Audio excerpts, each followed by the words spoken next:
All right, I think we're live. Push one in the chat if you can hear me.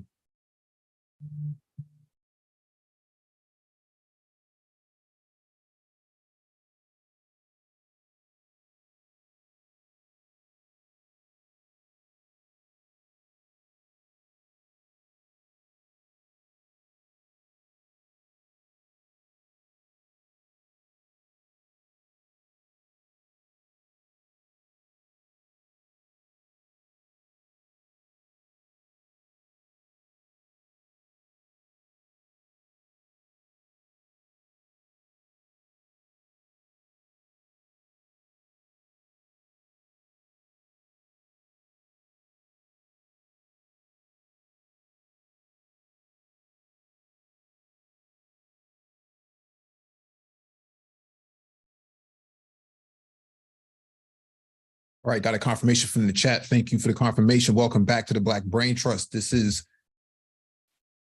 episode 808, Black Politics. Please hit the like button as you come in, share the video if possible, and hit that notification bell so you get all the updates from the Black Brain Trust. Also, there's a link in the chat if you want to join the panel. It's a Zoom link. Make sure you update your Zoom client before joining.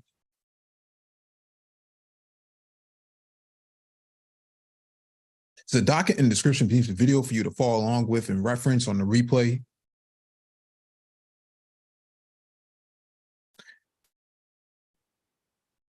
All right, let's get started, man. I had to start a little bit early because I know some people wanted to get on who haven't been around in a while, and so I figure I'd go a little bit earlier than what was scheduled previously. So what are we dealing with here today? It's affirmative action.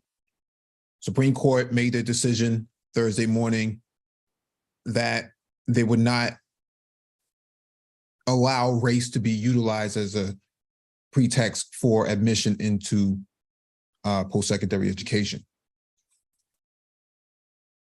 at Harvard and at UNC, if I remember correctly.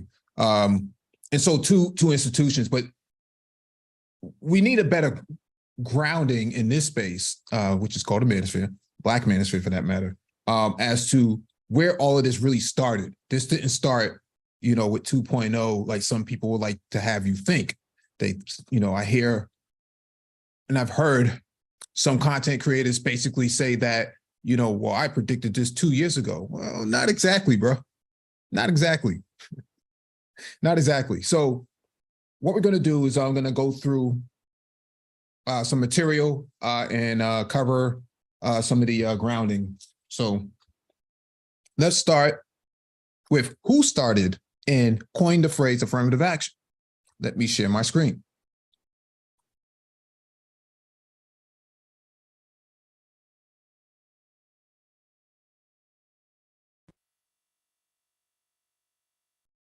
This is from blackpast.org. Hobart T Taylor Jr., okay? A Black man. Let's make sure we cover this. Let me know if you can see this in the chat room too. Push a 1 in the chat if you can see it.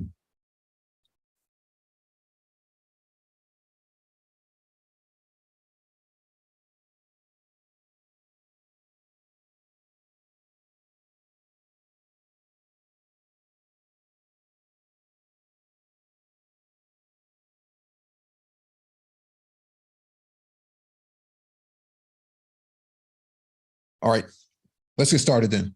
Hobart T Taylor Jr., a government official and lawyer, was born to Charlotte and Hobart Taylor Sr. on December 17, 1920 in Texarkana, Texas. Taylor graduated from Prairie View College in Texas with a bachelor's degree in 1937. He received an MA degree from Howard University in 1939 and a JD degree from University of Michigan in 1943. While at Michigan, Taylor served as editor of Michigan Law Review. Taylor was admitted to Michigan Bar in 1944 and became assistant to Raymond W. Starr, the Chief Justice of Michigan Supreme Court between 1944 and 1945. He later practiced law for 4 years before serving as prosecuting attorney for Wayne County, Detroit, Michigan from 1949 to 1950. Hobart Taylor Jr. and his father, Hobart Taylor Sr. of Houston, were early supporters of Lyndon Baines Johnson's candidacy for the presidency in 1960. In 1961, President John F. Kennedy named Taylor special counsel to the president's Commission on Equal Employment Opportunity, where he is credited with coining the phrase, quote, affirmative action. While on the commission, Taylor helped devise a volunteer program, Plans for Progress, which promoted equal employment opportunities for people of color among 300 firms. In 1965, President Lyndon Baines Johnson appointed him director of the Export-Import Bank of the United States, 1965 to 1968. In this post, he helped to finance and expedite the various international trade in commodities between the United States and nations around the world. By 1971, Taylor was on the board of directors of several major corporations, including Standard Oil of Ohio, the Atlantic and Pacific Company, and Aetna Insurance. Okay, Taylor married Lynette Dobbins, and together they had two sons, Albert and Hobart III. And he died in Washington, D.C. in 1981. So we're looking at the chief architect of affirmative action in its namesake, okay? A Black man did this. So a lot of people are questioning, affirmative action doesn't really benefit Black men. It doesn't really benefit Black people, but we need to really take into consideration who the architects are and what and who was really behind a lot of all of this. Okay. Got MOT on the panel. What's going on, bro?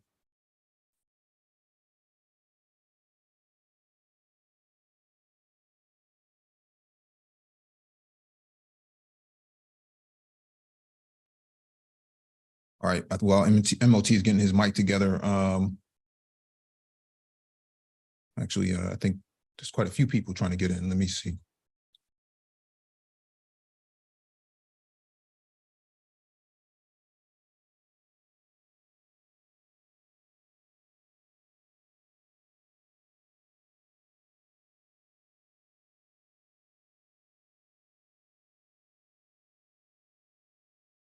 Yeah, just make sure you update your Zoom client if you're going to join. I know some people will have issues with Zoom because it's really resource intensive. So I just want to make sure that we're all on the same page with the same version. What's going on, MOT? What's going on, man? What's going on? Sure, man. All right, let me finish going through this grounding. Oh, go ahead, sir. Go ahead. Yeah, let me finish going through the grounding. Actually, this is the wrong link. Sorry. Let me backtrack that.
Yeah, my mic had dropped out. I'm not sure what just happened, but let me read this over again because I think it's a really important place to start from. Okay, affirmative action attempts to use discrimination, typically in employment, promotion, or entry to higher education, as a positive tool to further the interests of historically disadvantaged racial and other groups, otherwise known as positive or reverse discrimination. It generates impassioned debate across a huge range of political, legal, philosophical, and social thought. Supporters of affirmative action see it as a temporary expedient whose drawbacks are massively outweighed by the real and rapid benefits that it can achieve. As Kirk and Weston, 1987, page 242, put it, supporters see affirmative action as programs as way stations on the long road to a truly colorblind society. They consider that it compensates for past wrongs and argues that it promotes social utility by providing positive role models for minority youth, by facilitating greater racial intermixture in education and employment, and by reducing the underutilization of minority talent. It may also be seen as a necessary response of dominant groups to the threat of social conflict. Implicit in many arguments for affirmative action is also the view that it actually does work and does so in a visible and measurable fashion. O'Neill, 1975, and Goldman, 1977. Opponents of affirmative action see it as a transgression standards of fair competition in the pursuit of spurious equality of outcome. Abrams, 1986, and Edwards in 1987. They consider that it perpetuates invidious racial distinctions, impairs efficiency, and incites dangerous resentments on the left. On the left, it may be dismissed as either tokenistic or cooperative. Libertarians point to its role in the creation of the civil rights bureaucracies, Capaldi in 1985. In the United States, affirmative action also has to overcome the potential of constitutional obstacles of the 14th, equal protection, and the 5th, due process amendments, as well as the anti-discrimination language contained in the civil rights legislation. Where the Carter administration was broadly supportive, its successor has made no bones about its hostility to all forms of positive discrimination, and especially to the use of quotas. The period since 1981 has seen attention shift from education to employment. Debates over affirmative action has exacerbated tensions between president and Congress and provoked a series of groundbreaking Supreme Court decisions. With Johnson's decision, 1987, the national debate moved away from its overwhelming concern for Black and other minority rights to a consideration of programs designed to benefit women.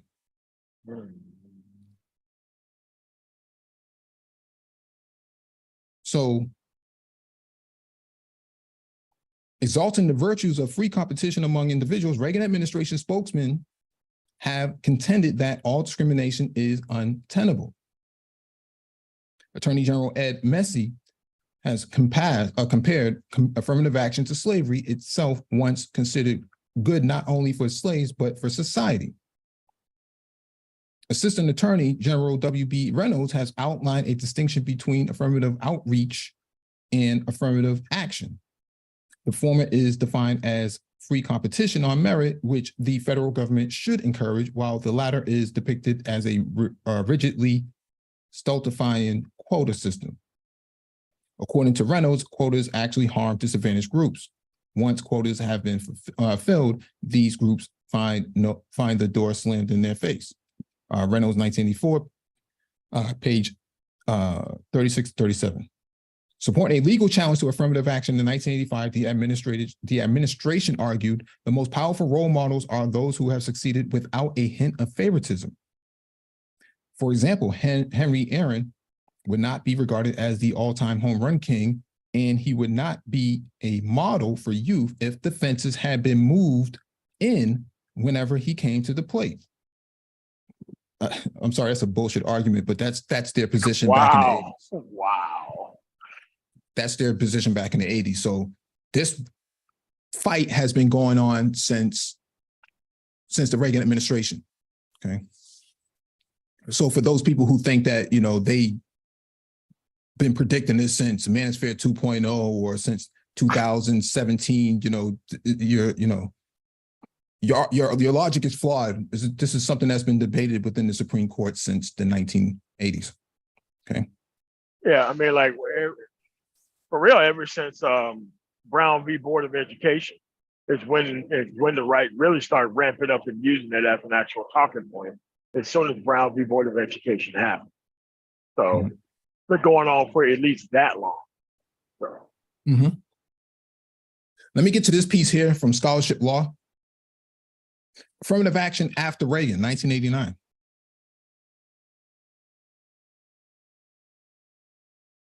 Affirmative action after Reagan. Ronald Reagan assumed office at the apparent height of the affirmative action controversy.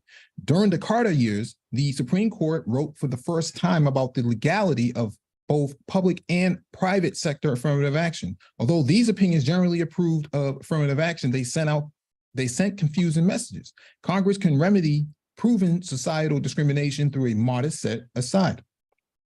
A public university cannot remedy societal discrimination through admissions, although race can be a factor in admissions decisions. Title VII, non-discrimination requirements do not apply to certain types of private sector affirmative action. These rulings were more than ambiguous. They revealed a fractured court. The justices filed multiple opinions and bitter dissents in each case. Rather than quieting the affirmative action debate, these rulings exacerbated the controversy. Consequently, despite three landmark opinions, the fate of affirmative action remained unsettled. This was the 1980s they was having these conversations. The Carter administration was a strong advocate in these areas. In these cases, arguing that affirmative action was as laudable as it was necessary. In addition, the administration pressed affirmative action by enacting regulations governing civil service, hiring, and federal contracting, and by establishing Equal Employment Opportunity Commission, EEOC, and Internal Revenue Service guidelines. Okay. In 1980, presidential candidate Reagan challenged the Carter affirmative action initiatives, whereas the 1980 Democratic platform asserted that, quote, an effective affirmative action program is an essential component of our commitment to expanding civil rights protections. The Republican platform argued that equal opportunity should not be jeopardized by bureaucratic regulations and decisions which rely on quotas, ratios, and numerical requirements to exclude some individuals in favor of others, thereby rendering such regulation and decisions inherently discriminatory. This was 1980. Okay. Once in office, however, the Reagan administration's pursuit of equal opportunity platform proved far from clear. The administration opposed the Civil Rights Restoration Act proposals for changes in voting rights and amendments to fair housing legislation, positions that evidence its lack of support for stronger civil rights enforcement. So what you know here is that the Republican Party collectively were pretty much against affirmative action, fair housing, as well as social advancement programs that largely help Black people during the Carter administration to not supporting it at all. Which is why you saw all of this calamity from a socioeconomic standpoint as to why Black people were suffering. So again, this is not something that is contrived in Manosphere 2.0. This is something that happened in 1980. Okay, they've been planning to do this for a long, long time. And so we have to take into consideration that Donald Trump actually helped accelerate this by bringing on these three Supreme Court justices and ramming other federal justices through the courts. Okay. Let me read one more piece here. Affirmative action after Reagan.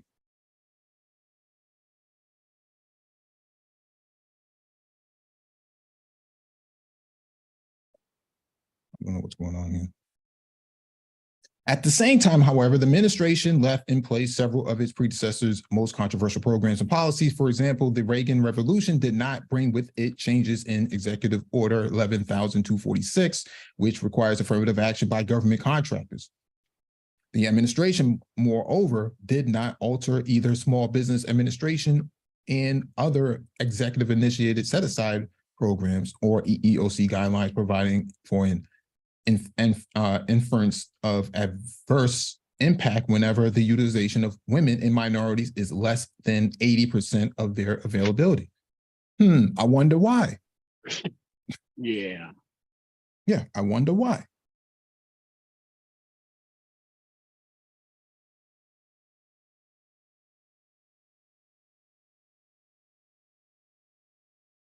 We will no longer insist upon or in any respect support the use of quotas or any other numerical or statistical formula designed to provide to non-victims of discrimination preferential treatment.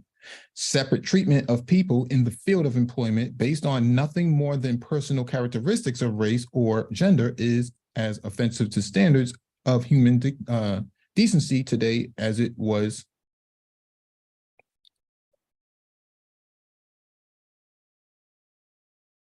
some 84 years ago when countenance under Plessy versus Ferguson.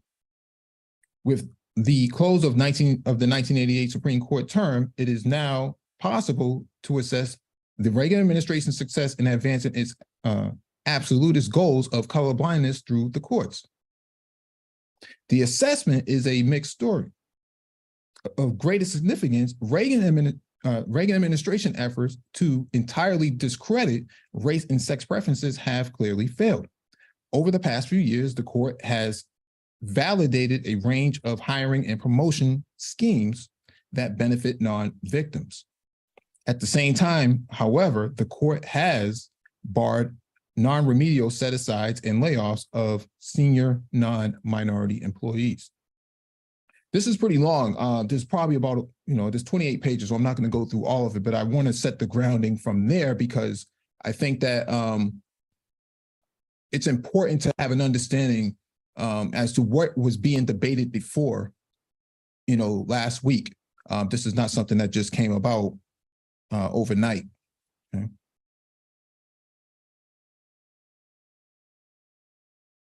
Let me see if I can grab a few more. Yeah, but here's the problem, Mike. Here's the primary problem. Mm-hmm. People think that they're hurting women by getting rid of affirmative action. Like, Right. Notice how people who talk about women all the time, they have something clearly different in mind about affirmative action for the actual issue of what it is versus what it actually is.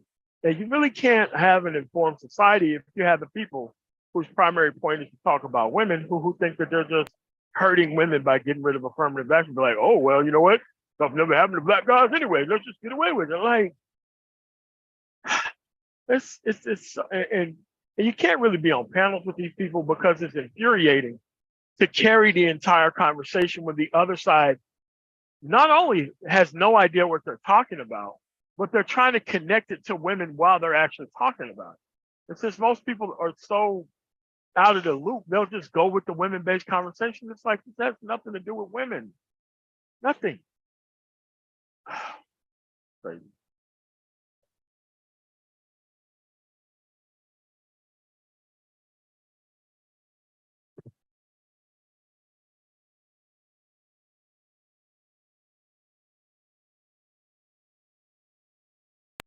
I probably should have preferenced this before, but Attorney Taylor, Hobart Taylor Jr., who was the architect of affirmative action under the Kennedy administration, was the one that helped craft the executive order of 10925.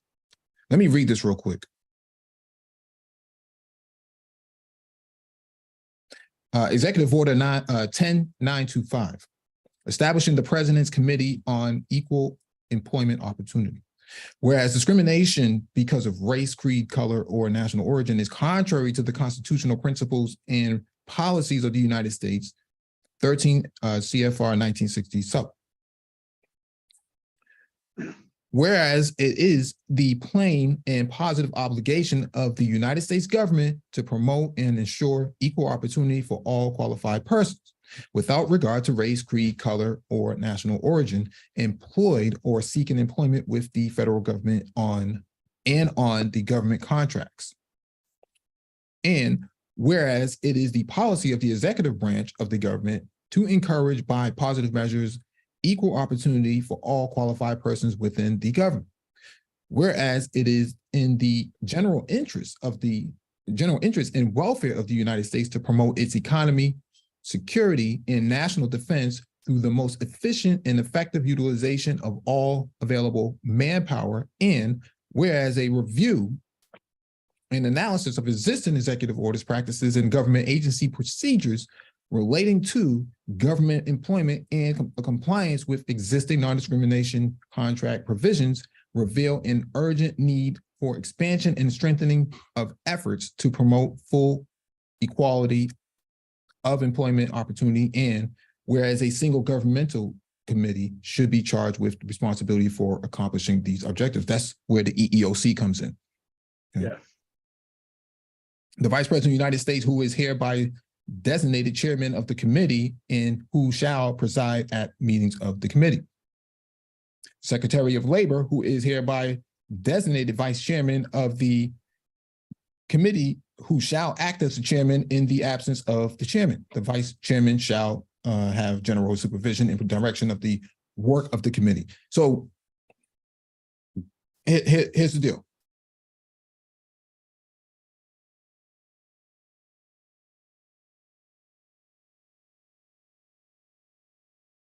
When you ask why Black people vote Democrat, okay,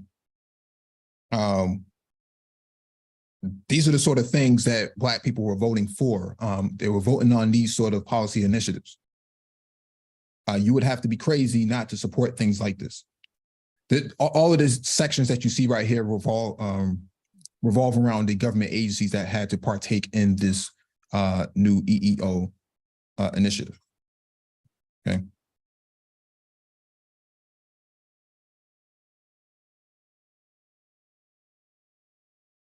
Because there's always a historic neutral conversation of pretending like there's no history. They just vote Democrat just to be voting Democrat. Like there is no history. There's no historical based conversation. And it's like, there's some of these circles, man, like you bring this stuff up, man, like there's gonna be some hands going around, man. Like they don't allow this type of talk everywhere, but they do it here among politically ignorant people. And it's just crazy that these people, we're talking about people who teach at university who are not well abreast of history. It's nuts. Yeah. Let me jump to the next item that I do have I want to cover before we go into Supreme Court decision.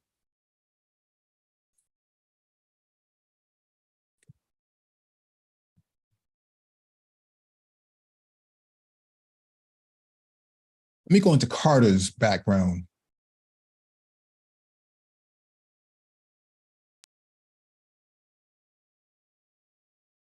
This is from ThoughtCo, but this is a summary of Carter's track record and his tenure. President Jimmy Carter's record on civil rights and race relations. When George and Jimmy Carter won the 1976 presidential race, no politician from the Deep South had been elected since 1844. Despite Carter's Dixie roots, the incoming president boasted a large Black fan base, having supported Black causes as a lawmaker in his home state. 4 out of every 5 Black voters reportedly backed Carter, and decades later, when the country welcomed its first Black president, Carter continued to speak about the race relations in America. His record on civil rights before and after entering the White House revealed why Carter long garnered support from communities of color. During his tenure as a Georgia state senator from 1963 to 1967, Carter worked to overturn laws that made it challenging for Black people to vote, according to the University of Virginia's Miller Center. His pro-integration stance did not prevent him from serving 2 terms as state senator, but his views may have hurt his gubernatorial bid. When he ran for governor in 1966, an outpouring of segregationists turned out to the polls to elect Jim Crow supporter Lester Maddox. When Carter ran for governor 4 years later, he minimized appearances before African-American groups and even sought the endorsement of avowed segregationists, a move that some critics call deeply hypocritical. But Carter, it turned out, was simply being a politician. When he became governor the following year, he announced that the time had come to end segregation. Clearly, he never supported Jim Crow, but catered to segregationists just to win their votes. Ding, ding, ding. Appointments of Black people in key positions. As Georgia governor, Carter didn't just verbally oppose segregation, but also worked to create more diversity in state politics. He reportedly raised the number of Black people on Georgia state boards and agencies from just 3 to a staggering 53. Under his leadership, almost half, 40%, of public servants in influential positions were Black, 40%. Social justice platform impresses Time and Rolling Stone.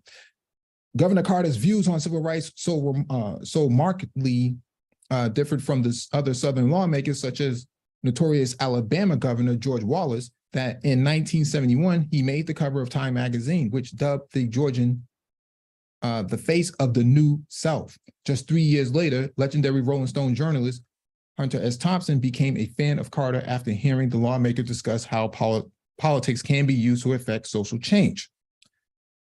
So what happens when you vote? A race gaffe or more duplicity. Carter sparked controversy on April 3rd, 1976, while discussing public housing. The then presidential candidate said he thought community members should be able to preserve the ethnic purity of the neighborhoods, a statement that sounded like the tacit support of segregated housing. 5 days later, Carter apologized for the comment. Had the pro-integrationists really meant to express support of Jim Crow housing, or was the statement just another ploy to get the segregationist vote? Black College Initiative. As president, Carter launched the Black College Initiative to give historically Black colleges and universities more support from the federal government. Other administration education initiatives covered in the collection include science apprenticeships for minority students, technical assistance to Black colleges, and minority fellowships in graduate management education. According to the civil rights during the Carter administration report. Carter also tried to close the wealth gap between whites and Black people. He developed initiatives to give Black-owned businesses a boost. These programs focus primarily on increasing the government's procurement of goods and services from minority business, as well as through requirements for procurement by federal contractors from minority firms. The CRD-TCA report states, the aided industries range from construction to manufacturing to advertising, banking, and insurance. The government also maintained a program to help minority-owned exporters gain footholds in foreign markets.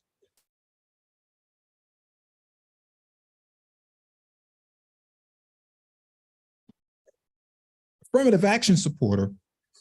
Affirmative action became a heavily debated topic when the U.S. Supreme Court heard the case of Alan Bake, a white man's denied admission to the medical school at the University of California, Davis.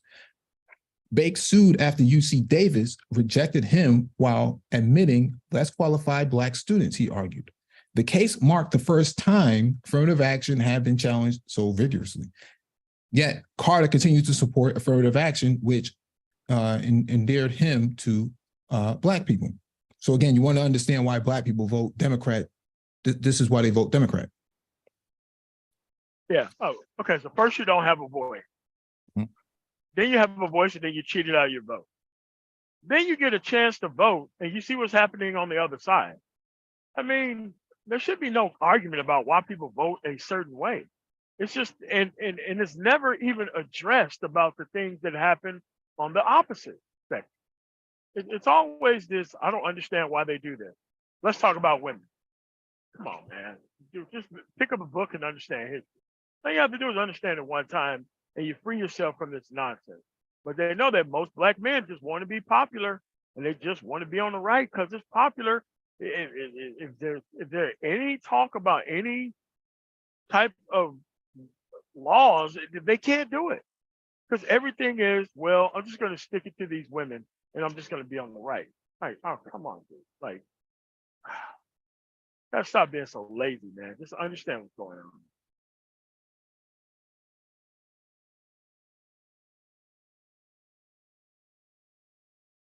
Prominent Black people in the Carter administration. When Carter became president, more than 4,300 Black people held elected office in the U.S. They also served in the Carter cabinet. Wade H. M. McCree served as Solicitor General. Clifford L. Alexander was the first Black Secretary of the Army. Mary Berry was the top official in Washington on educational matters prior to the establishment of the Department of Education. Eleanor Holmes Norton chaired the Equal Employment Opportunity Commission, and Franklin Delano Raines served on the White House staff. According to the Spartacus educational website, Andrew Young, a Martin Luther King protege and the first African-American elected as a Georgia congressman since Reconstruction, served as a U.S. ambassador to the United Nations. But Young's outspoken views on race caused controversy for Carter, and Young resigned under pressure. Expansion from civil rights to human rights. When Carter lost his bid for re-election, he opened the Carter Center in Georgia in 1981. The institution promotes human rights across the world and has overseen elections in a number of countries and curbed human rights violations in places such as Ethiopia, Panama, and Haiti. The center also focused on domestic issues such as in October 1991, when it launched the Atlanta Project Initiative to address urban social problems. In October 2002, President Carter won the Nobel Peace Prize for his decades of untiring efforts to find peaceful solutions to international conflict. Jimmy Carter was the first president to speak at the LBJ Presidential Library Civil Rights Summit in April 2014. The summit commemorated the 50th anniversary of the groundbreaking Civil Rights Act of 1964. During the event, the former president urged the nation to do more civil rights work. There's still a gross disparity between Black and white people on education and employment, he said. A good amount of schools in the South are still segregated. This is in 2014, he said this. Given these factors, the civil rights movement isn't just history, Carter explained, but remains a pressing issue in the 21st century. So saying all of this and creating a grounding, we know who was behind what back then, okay? Which party supported affirmative action, which party did not? Which candidates did and which candidates did not? So it's no question at this point as to who was about what. Now let's talk about ending affirmative action. Let me grab the next link.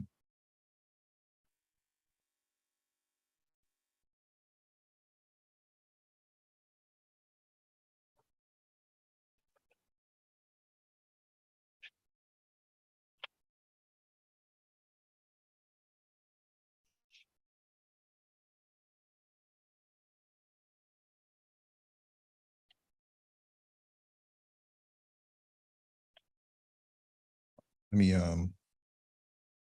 share my screen.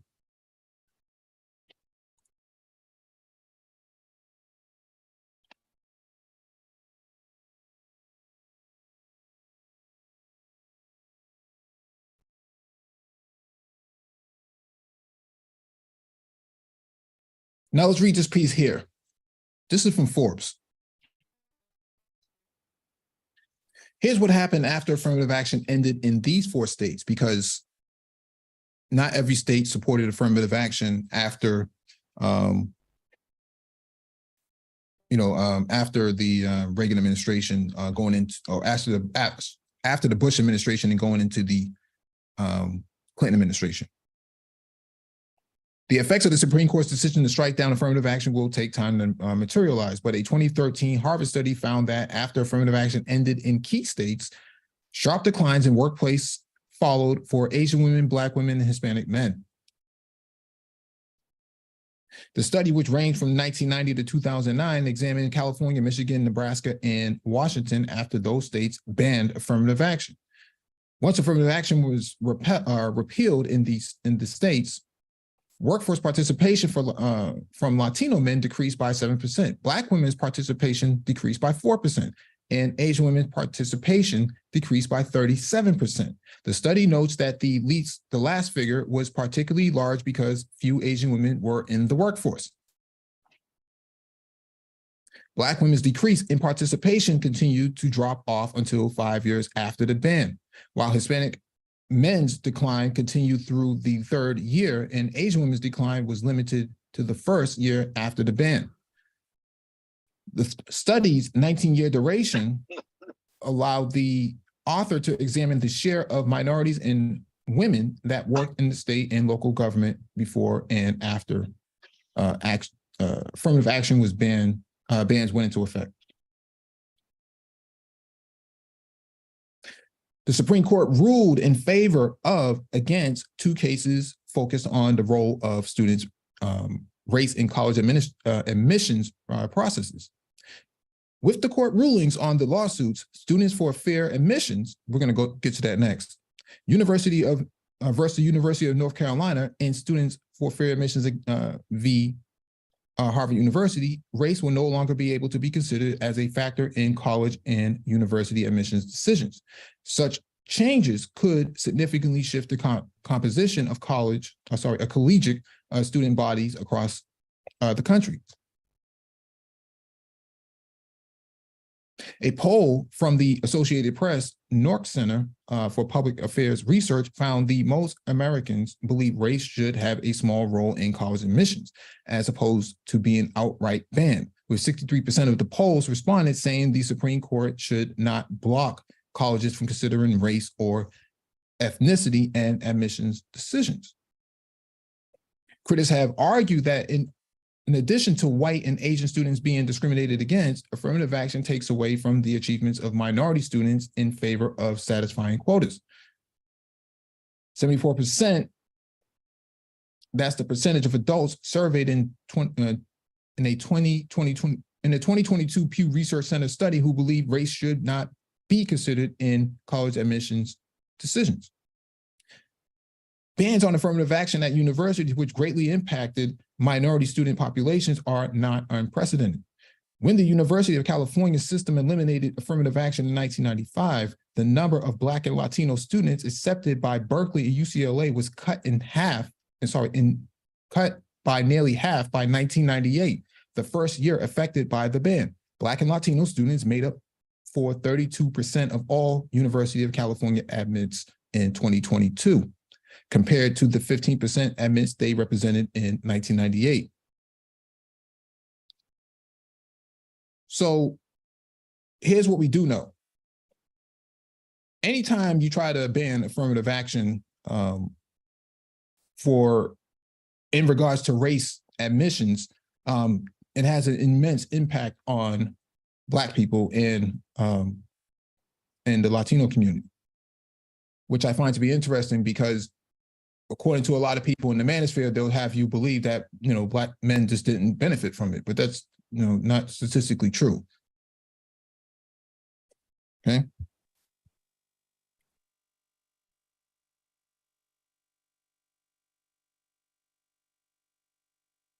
Let me get to the next item on the docket, which is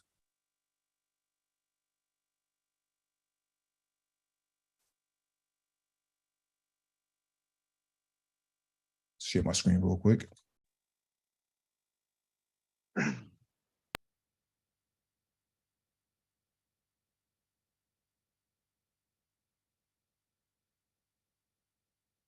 This is the syllabus for the Students for Fair Admissions case versus Harvard, okay? Supreme Court of the United States, Students for Fair Admissions. Let's go over this real quick. Harvard College and the University of North Carolina are two of the oldest institutions of higher learning in the United States. Every year, tens of thousands of students apply to each school. Many fewer are admitted. Both Harvard and UNC employ a highly selective admissions process to make their decisions. Admissions to each school can depend on a student's grades, recommendations, letters, or extracurricular involvement. It can also depend on their race. The question presented is whether the admissions systems used by Harvard College and UNC are lawful under the Equal Protection Clause of the 14th Amendment. At Harvard, each application for admission is initially screened by a first reader who assigns a numerical score in each of the 6 categories: academic, extracurricular, athletic, school support, personal, and overall. For the overall category, a composite of the 5 other ratings, a first reader can and does consider the applicant's race. Harvard's admissions committee subcommittees then review all applications from a particular geographic area. These regional subcommittees make recommendations to the full admissions committee, and they take an applicant's race into account. When the 40-member full admissions committee begins its deliberations, it discusses the relative breakdown of the applicants by race. The goal of the process, according to Harvard's director of admissions, is ensuring there is no dramatic drop-off in minority admissions from the prior class. An applicant receiving a majority of the full committee's votes is tentatively accepted for admission. At the end of this process, the racial composition of the tentative applicant pool is disclosed to the committee. The last stage of Harvard's admissions process, called the LOP, winnows the list of tentatively admitted students to arrive at the final class. Applicants that Harvard considers cutting at this stage are placed at the top at the LOP list, which contains only 4 pieces of information: legacy, status, recruited athlete status, financial aid eligibility, and race. In the Harvard admissions process, race is a determinative tip for a significant percentage of all admitted African-American and Hispanic students. UNC has a similar admissions process. Every application is reviewed first by an admissions office reader who assigns a numerical rating at each of several categories. Readers are required to consider the applicant's race as a factor in their review. Readers then make a written recommendation on each assigned application, and they may provide an applicant a substantial plus depending on the applicant's race. At this stage, most recommendations are provisionally final. A committee of experienced staff members then conducts a school group review of every initial decision made by a reader and either approves or rejects the recommendation. In making these decisions, the committee may consider the applicant's race.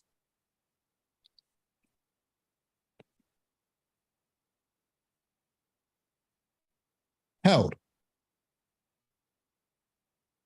Oh, sorry. Let me read this from the top. Petition of Students for Fair Admissions is a nonprofit organization whose stated purpose is to defend human and civil rights secured by law, including the right of individuals to equal protection under the law. Students for Fair Admissions filed separate lawsuits against Harvard and UNC, arguing that their race-based admissions programs violate, respectively, the Title VI of the Civil Rights Act of 1964 and the Equal Protection Clause of the 14th Amendment. After separate bench trials, both admissions programs were found permissible under the Equal Protection Clause and this court's precedents. In the Harvard case, the First Circuit affirmed and this court granted certiorari. In the UNC case, this court granted certiorari before judgment. because Students for Fair Admissions complies with the standards, standing requirements for organizational plaintiffs articulated by this court in Hunt versus Washington. The court rejects UNC's argument that Students for Fair Admissions lack standing because it is not a genuine membership organization. An organizational plaintiff can satisfy Article 3 jurisdiction in two ways, one of which is to assert standing solely as the representative of its members.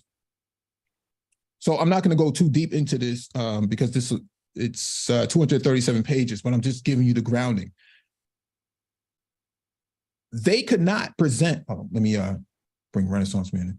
They could not present a legitimate finding that the affirmative action decisions process by race discriminated against white candidates or Asian candidates, because the numeric enrollment for Asians was high or increased year over year. Okay. What they also found in this case was that Black students who enrolled, or Black candidates who enrolled, actually scored higher on their exams, such as your SAT scores and so on and so forth, are also taken into consideration. Okay. They outscored their white candidates in comparison. And so the Students for Fair Admission failed to present a legitimate finding that Asians were being discriminated against, and two, that Black people were just skating by based on race and race alone. That's not true. Okay, the third piece here, or the third leg to this, is you had a candidate or a supposed person, anecdotally speaking, said that they went to one of the colleges in California, slips my mind right now, but said they tried to apply, but they were denied because of affirmative action. But that's not true. We just read that affirmative action in California went into play in 1998. You couldn't have possibly have applied in 2006 or 2007 and had been discriminated against because of affirmative action. That's just not true. And so what these people have done is they trolled the courts. Okay. They trolled the courts. Sorry, they trolled the courts, and they made it seem as if there was this big, massive discrimination, and Black people were getting by, and that's just not true. And Asians were being discriminated against, and that's just not true either. Okay, none of the data holds up. So we got Renaissance Man on the panel. What's going on, bro? Hey, what's up, Mike? What's up, MOT? What's going on? Chilling, bro. Nah, nothing much. Yeah, it was funny. We were talking on Citizen Lou's panel the other day about this. Mm-hmm. I was curious. My understanding is this just says that affirmative action that race can't be taken into account in admissions. Mm-hmm. Because Gabe was on the panel, he was saying he benefited because he was saying scholarships. And I was saying, I don't think that's actually affirmative action, like saying like specifically scholarships set aside for people who are Black, or like whether it be someone private or public. I think it's just literally saying in the admissions process. So like if you want to have like an Upward Bound program or a Pathways program, I think all that is still fair game. I think it's just, it can't be a decision criteria in the admissions process. Well, no, I think, no, technically you're right. And technically the court is right. But when I'm saying, I guess my position is that I think that this is just the first step for them, that they're going to make other moves beyond this, right? In the academy, because when you take into consideration something like the United Negro College Fund, that also becomes a target too, because it's specifically designed to advance or to give opportunity to Black candidates or people of African descent or who are considered to be African American, right? And Thurgood Marshall Fund as well. And so now these sort of initiatives also become a target because they fall into the same category of using race-based selection. And so I think that this is just the first step. I think that there's more going to be coming down the pike between now and 2028, which is why it's set so far and broad, because they have way more, I guess, more bandwidth to work with between now and that time to actually go after all these other things. And I think that people who think that Black men don't benefit from this are in for a rude awakening, because a lot of Black men who do go to post-secondary education, they actually go to community colleges. Well, Yeah, go ahead. Yeah. No, I was gonna say, like, you have some like in places like Florida, like DeSantis. Now he obviously has targeted this stuff of like attacking DEI. To the court's ruling, I'm not surprised. I was talking to one guy. I remember when I was in high school back in 2004. I had a guidance counselor pretty much saying, hey, Republicans are pretty much trying to end this affirmative action thing. And I remember another guy was telling me he was in law school around that time, and he was like, the general consensus in law school was that, hey, it's on the way out. So I knew this ruling was coming. The only thing that kind of gave me some hope of that maybe it stands is that they were talking about the oral arguments and how, I guess, the one of the lawyers who was actually defending, defense, that they made some really, really good arguments. But it seems like it's still very ideologically driven. But the thing is, I think the big thing will take place. I think that you'll see the biggest fallout will be more at state institutions more than anything. I think the elite private schools, I think that they'll find a way around it, just because of Harvard. That's ironic. The first Black president, I believe her name is Claudine Gay. Gay. Yeah, Claudine Gay. Yeah. Her very first day was like the day after the ruling comes down, which I kind of don't think is a coincidence. People have known this is coming. So I think the Ivies, I think they'll be fine, because I was talking to one guy who I know has taught at an Ivy, and he was saying, hey, pretty much what's going to happen is you will actually probably see Asian enrollment go down, because he thinks they're going to go away from test scores. He thinks the Black population will hold relatively about the same. He actually thinks the white population will go up, because of that move, because he thinks like internally they're committed. The thing I think we really got to be concerned about is the state level, where you got these schools like UNC, which pretty much tried to bar and pretty much did initially bar Nicole Hannah-Jones from getting tenure via the chancellors. So when you have states who are basically able to leverage them having a supermajority and weaponize, sort of like DeSantis did with that Florida college as well too. That's where I think it's going to be problematic, where you see, like I said, places like North Carolina. I could see Florida, like University of Florida, places like other large public institutions, somewhere like Indiana, IU Bloomington. Those schools that are really like flagship state schools. I think you'll see a lot of fallout there, because you'll see the state government, really Republican ran government, jump in and try to further, basically clamp down on any consideration of race whatsoever, be it around things like I said, the United Negro College Fund, the Thurgood Marshall Fund, or you've already seen DeSantis attacking DEI programs. So I think state and community colleges are where this is going to be a problem. Yeah, absolutely. Yeah, absolutely. Yeah. Especially what you said, those Republican-controlled legislatures. Wow. Well, people keep trying to pretend that this ain't no left-right issue, that this is just going to hurt women. I'm like, I don't know where you get this from. Just that we have this information gap here. But that's currently where it is. And you have to understand that there's something that's higher than this. I mean, it's just federally mandated is what they got rid of. They could come in with more even stringent admissions requirements the other way, because all these schools have certifying bodies that control their accreditation. So they can make even more stringent actual things about diversity from that standpoint, or else they lose their accreditation. Like, see, I wanted somebody who actually taught at a state-run school to actually bring that up. But at the end of the day, people who are not part of the process have to bring it up, because they just don't know anything about the process. And the people listening, they think this is something that you can banter back and forth. I'm like, no, this is something that's very specific, and it's going to hurt a lot of people. Yeah, I mean, you already saw that in California, that, you know, the drop-off rate is significantly high. And that's one of the reasons why you don't see a whole lot of Black men at the non athletic level, you know, getting into some of these major institutions in these areas that did ban affirmative action. But let me get to this piece here. I thought this was pretty interesting. We covered this. Charles Barkley, and this is from Fox News. Charles Barkley amends will to donate millions to Auburn following Supreme Court's affirmative action ruling. NBA legend Charles Barkley has made a very specific amendment, zoom in on this, to his will following the Supreme Court's decision to outlaw affirmative action in college admissions. In a 6-3 decision, the Supreme Court rejected the use of race as a factor in college admissions, saying it is a violation of the 14th Amendment.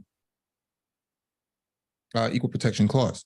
Because of the decision, which outraged many, Barkley said he will leave $5 million to Auburn, his alma mater, in hopes that the university remains diverse, per TMZ Sports.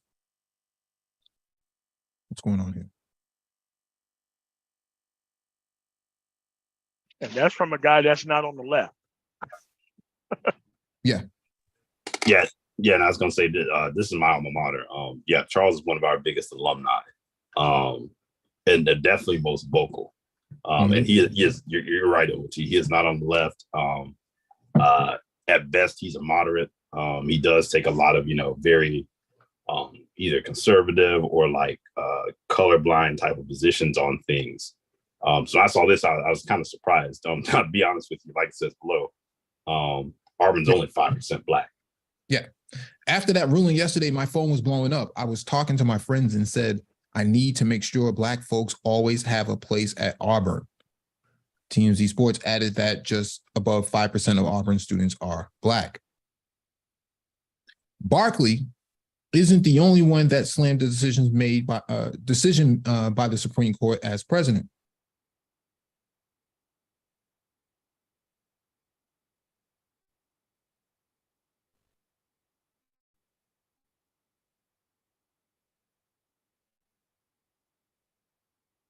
Quote, in case after case, including recently, just a few years ago in 2016, the court has affirmed and reaffirmed this view that colleges could use race not as a determining factor for admission, but as one of the factors among many in deciding who to admit, Biden said. The court once again walked away from decades of precedent. The NAACP also called the ruling hate-inspired, calling it a dark day in America.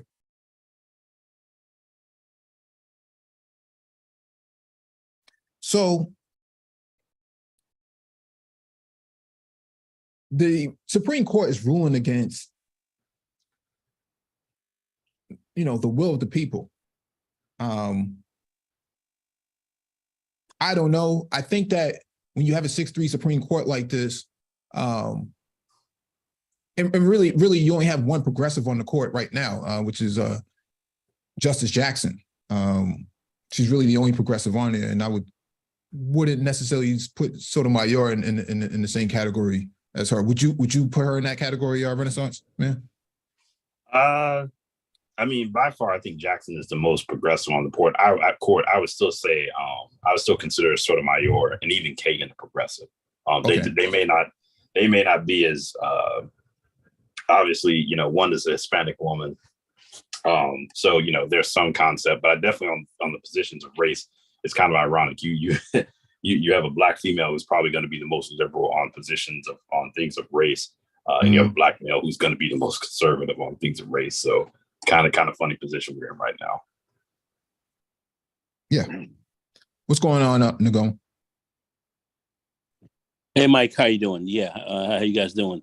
Yeah, there's no doubt. You're definitely breaking this down nicely. I don't think a lot of people really have a good understanding of kind of what this decision is really. Is what's in this decision and what this really means. But for those who are looking at this as this being a door opened up to kind of bring affirmative action down around everywhere, that they would be correct, I believe, in definitely seeing it that way. There's no doubt about it. As far as progressive judges on the court, you would have to say, without doubt, I would have to put Sotomayor as one of the progressive judges there, and she's fairly well balanced and has definitely, gone against almost all of the highly conservative, kind of out of whack decisions that have come down from this rather conservative political court. So I think she's been very, very consistent since she's been on the court, and I think her consistency is shown here as well. Yeah, I think you're definitely going to see you're already seeing it now. I think since George Floyd, I think they said, they've seen record numbers of enrollment at HBCUs for a lot of Black students. And so they don't even have the capacity to deal with the influx of Black enrollment at this point. And I think a lot of your PWIs are looking at this and saying we can't afford to lose any more Black students with this kind of ruling. I saw a tweet earlier this morning from one of the institutions saying that we're going to do this no matter what. I don't care what the Supreme Court says. I forget which institution it was, but they basically told the Supreme Court to go kick rocks. You're not going to stop us from bringing in Black students if that's going to be the case. And so that's what I mean. It's not federally mandated. These people can come up with rules of their own to supplement those things. And it's going to be interesting to see the people who quote unquote don't change their rules to keep things the same after this decision. Yeah. No, I'm saying I think you're going to see more Bridgeway programs, probably from community. Like MIT has a pathways program for people who graduate from community college. And who major in STEM, like pre-engineering programs, they get automatic, there's a pathway program for them to transition into MIT. I think Harvard may have something similar. And so Michigan did something similar too, because Michigan had sort of a fallout with their school sort of about 20 years ago as well. And that was one of the things that the president talked about, was that they use pathway programs. That was one of their tools. Yep. And so that's how they get their diversity, and more particularly when it comes to Black folk. We also talked about this some weeks ago, but the Year Up program, YEARUP, the Year Up program also does something similar. They partner with very specific institutions to continue a student's enrollment into college. And so that's another way that they're going to go about this. But even then, platforms like Year Up and some of these other ones could be under attack at some point too, if they don't see the numbers of white candidates in there as well. So this is a really, really tricky, dicey thing to go about. We got Dr. Phoenix on it. Yeah, go ahead. I was going to quickly say, I'm actually looking at the at MIT right now. They've got a micro master's program, and they are talking about if you complete the program, you're eligible to apply to master's program at MIT for credit. So I think you'll see a similar model like that for undergrad and other programs as well. I think it gives a lot of justification to put more money behind PBIs, which are predominantly Black institutions, which happen to be a lot of your 2-year institutions as well. I know that the Biden administration put some new tools behind this, $250,000 endowments to all of these institutions in the last either inflation bill or infrastructure bill. I think that was in there. And so there's going to be different ways that they're going to go about trying to achieve that number that they're looking for. What's going on, Dr. Phoenix? Hey, good evening to everyone. Good evening, bro. Yeah, just really quickly, before you continue, I just wanted to say something, which is that I think this is you and I were talking a couple nights ago. Obviously, the issue around the affirmative action decision came up, and so one of the things that I had stated to you at the time, which is that I believe this is 100% a slippery slope scenario. Mm-hmm. Because this doesn't just end at affirmative action at universities. And ironically, the ruling only applied to public and private universities, which you really do have to put in quotation marks, because private universities do not go by the same standards and rules that public universities have to go through. But they also excluded military academies from that. Yep. Which I find ironic, because I think the ultimate message that we can that ultimately is being sent here is that we certainly wouldn't mind helping your kids to join the military through whatever means. And again, even if you look at your military academies like West Point, Annapolis, some of those places have, you're talking single digit numbers for black cadets at those places. I mean, most black folks never even heard of most of these schools until maybe they join the military, for example, and then it might come up. But more importantly, for me personally, I heard earlier you guys were talking about another conversation that was taking place about scholarships. Scholarships aren't affirmative action. Scholarships are typically either merit-based or they're based on a particular condition upon which you come from.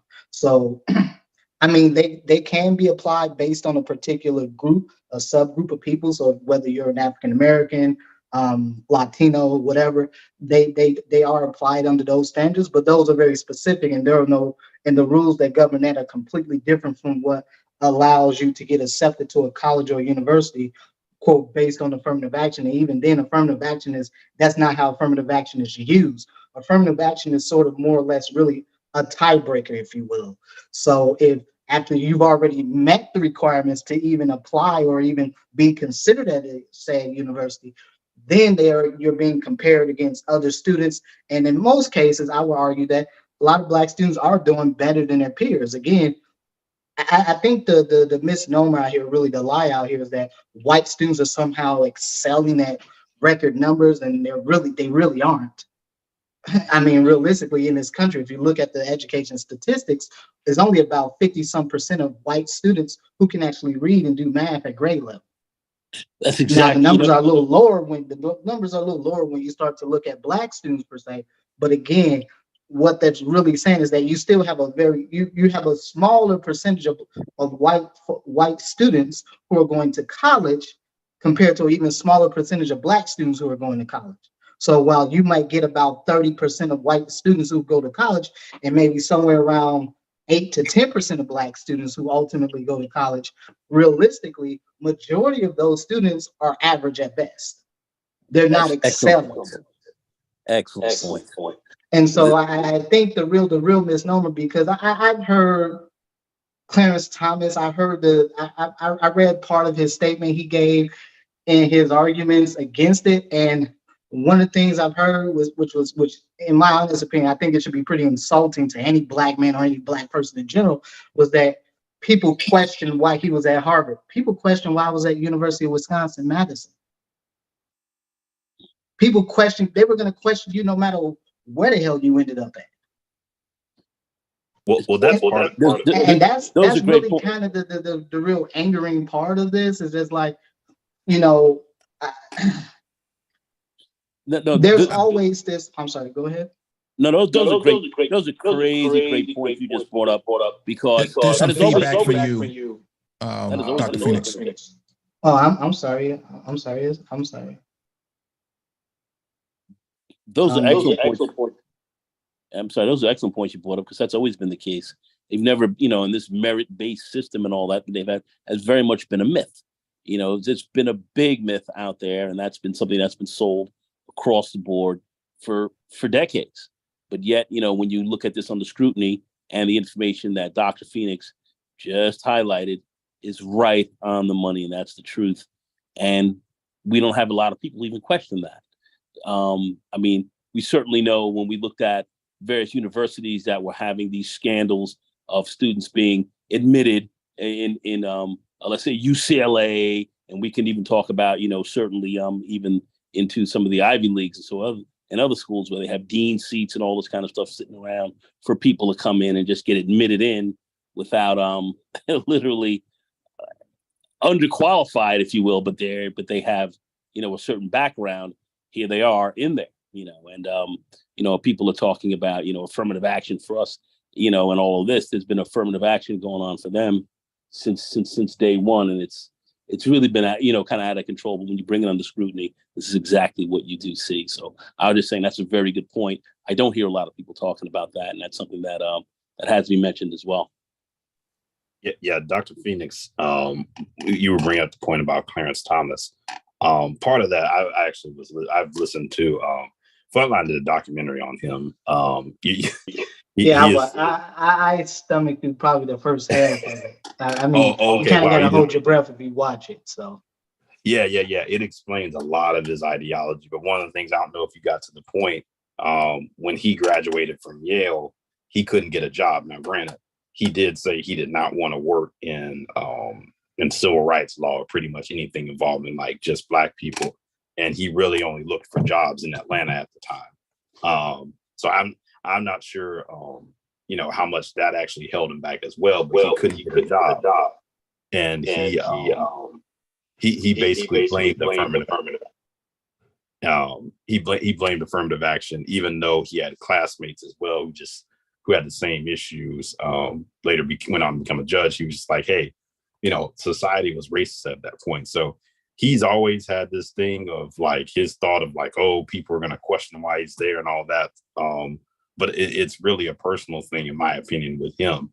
And another thing to the greater point, I think what you were talking about as far as the actual system and how it worked, I was talking to someone who's actually been on an admissions committee, and he was saying that the idea of merit even has to be questioned on its face, because he was saying like, when you build a college class, you're not trying to get like all of the smartest people in the world on into the college. Like, you're basically trying to build a community, is the way he describes it. So like, yeah, you need someone who's going to be like the valedictorian and class president, but then you need like other students who are going to like, be involved in social clubs and so on committees and things like that, are going to play in the band and things.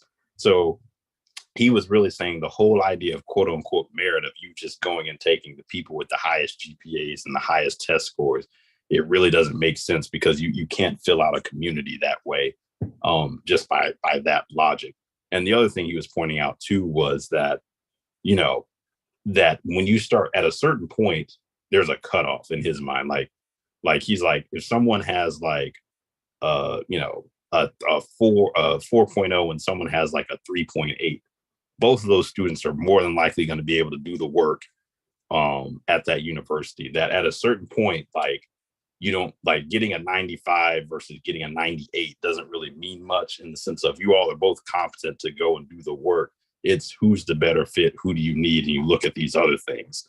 So this idea that they're trying to say that, fewer Asians are getting in, or white people saying they're going to get in, it's such a small number of people that it actually comes down to, that actually like race actually makes a difference in their decision. Because as you said, a lot of the Black students are actually doing quite well. And you saw that with the Fisher case before, where the white students that were admitted ahead of her were actually not as good as her, like on paper academically. And the Black students, some of the Black students and the Hispanic students that got rejected actually were more qualified than she was. So there's a lot of nuance to this that I don't think people understand.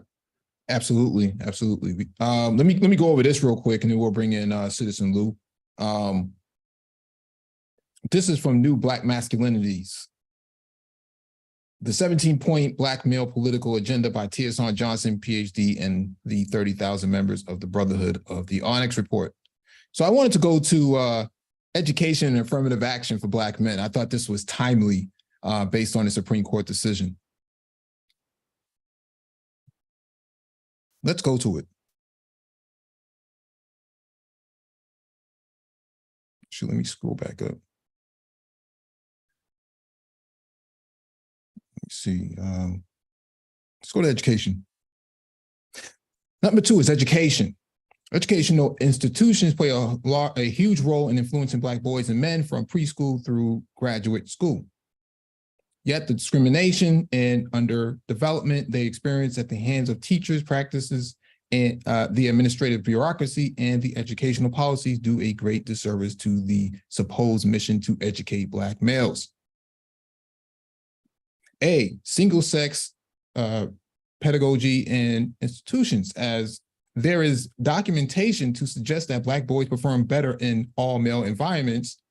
It is proposed that boys be educated in environments that are all male and preferably Black, and rooted in pedagogy that seeks to improve their performance by prioritizing their history, culture, and gender. Preparatory reading STEM educational support.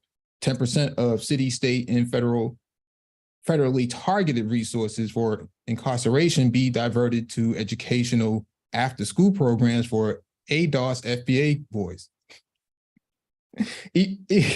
Even funds earmarked for special education can be used to draft male college-level teaching assistants to create an all-male educational support structure.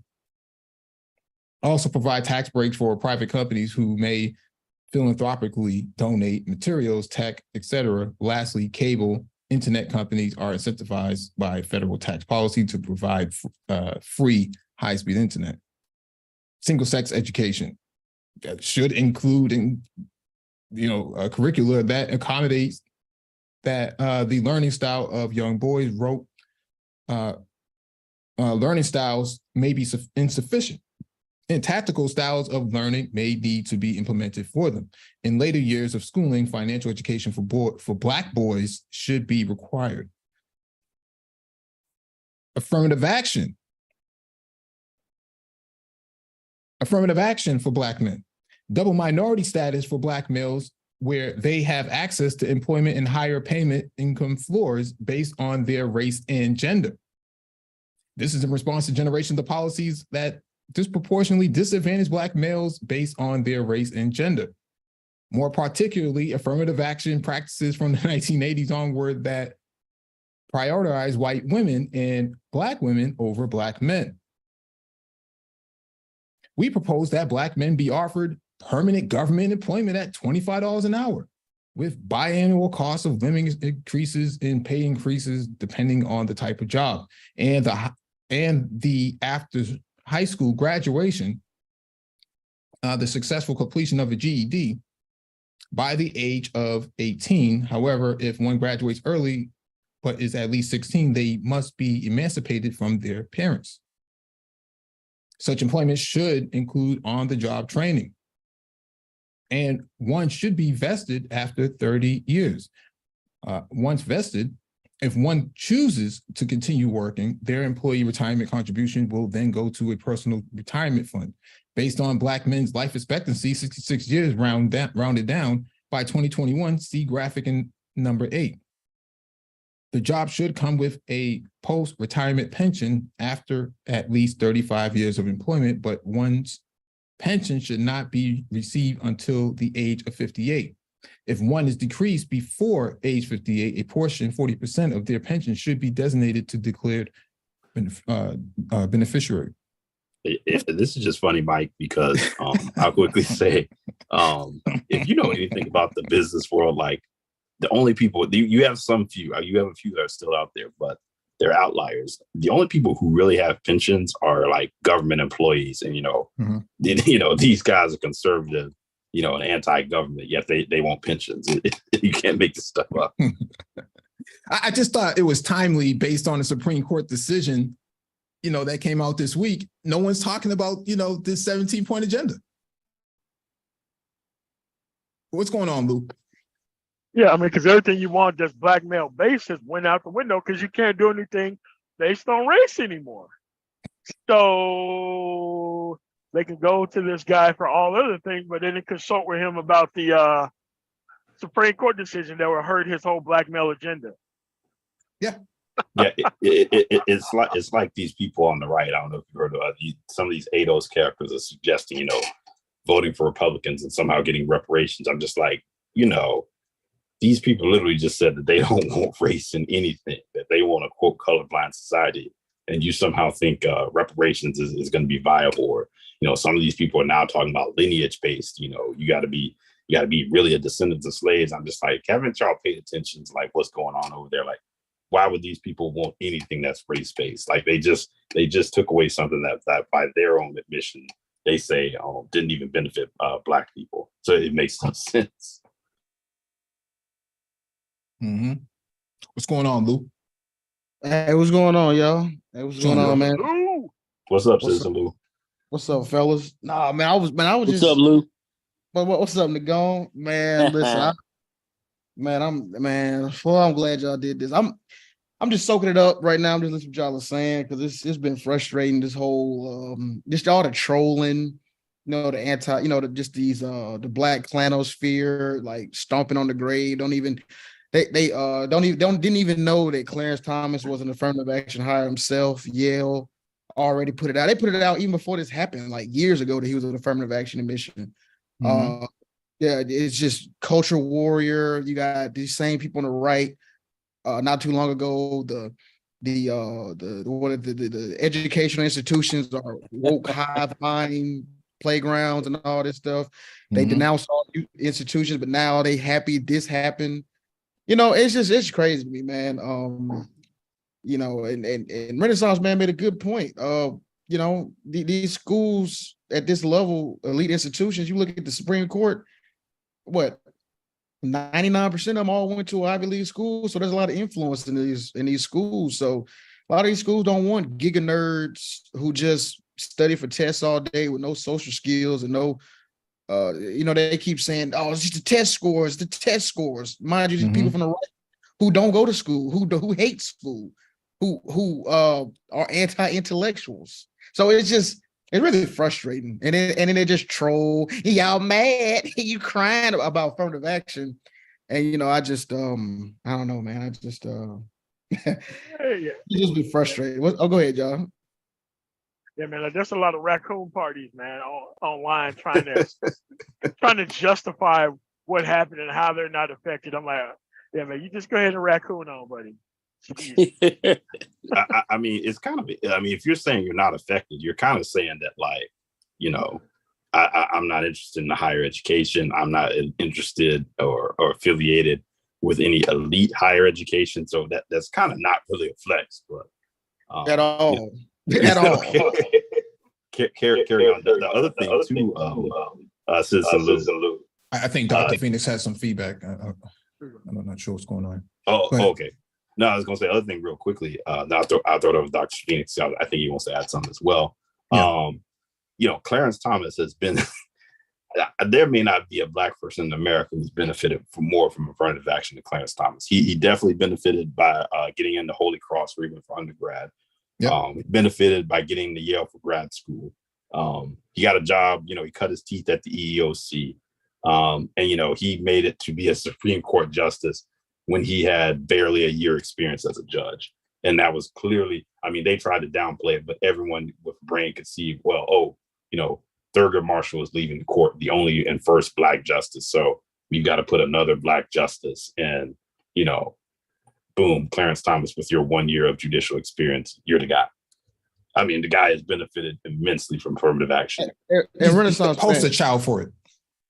Right, Mike. And do you guys remember the Senate hearing? How he used the race card? This is an old-fashioned lynching. He pulled out that racism real quick, didn't he? No, he called it a high-tech lynching.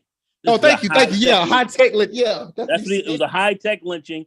Along with hey, listen, Biden was there to back him up, and that was the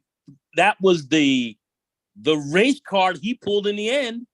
Before they were looking at shutting this guy down, he called on the race card. Everybody backed off, and then that's how he got in. I watched those hearings daily, and it was incredible to watch some of this stuff. And it's nauseating, really, to see. They were talking about why y'all singling out Clarence Thomas. It was 6 judges that voted. Why y'all so mad at Clarence Thomas? I'm like, bro, like y'all just said, he is he was the biggest benefactor of affirmative action. But that's the thing about these cats on the right. Like when they do their bidding, they don't call it out. That's why I was telling y'all that one stream I did, Black conservatives, they just can't be taken serious. They're just They're given what to talk about, until you get out of line, you're good to go. You can use all the race cars, affirmative act, whatever. As long as you do their bidding, they're good to go. I just want to say that. Sorry. Yeah, go ahead, Dr. Phoenix. Oh, he dropped off. Go ahead, MOT. Yeah, it's just that there's a miseducation, the modern miseducation of the Negro. What is clearly going on here is, it's like if your forte is talking about women, you have a whole different set of complaints about the affirmative action situation, rather than what the history is. And it's like most of the stuff that they like all the stuff about black men and black boys, that's all out the window now. All of it gone. Especially when it comes to education, like how. But maybe that's what SBE is. It is Manosphere Affirmative Action. Uh-oh. Yeah. You really think about it, man. It is. It's true. Manosphere Affirmative Action. That's why they want to bring women to the table.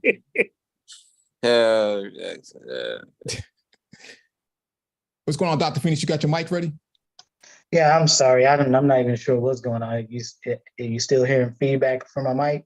No, you good, bro. No, sir. Okay, I'm sorry. Sorry about that.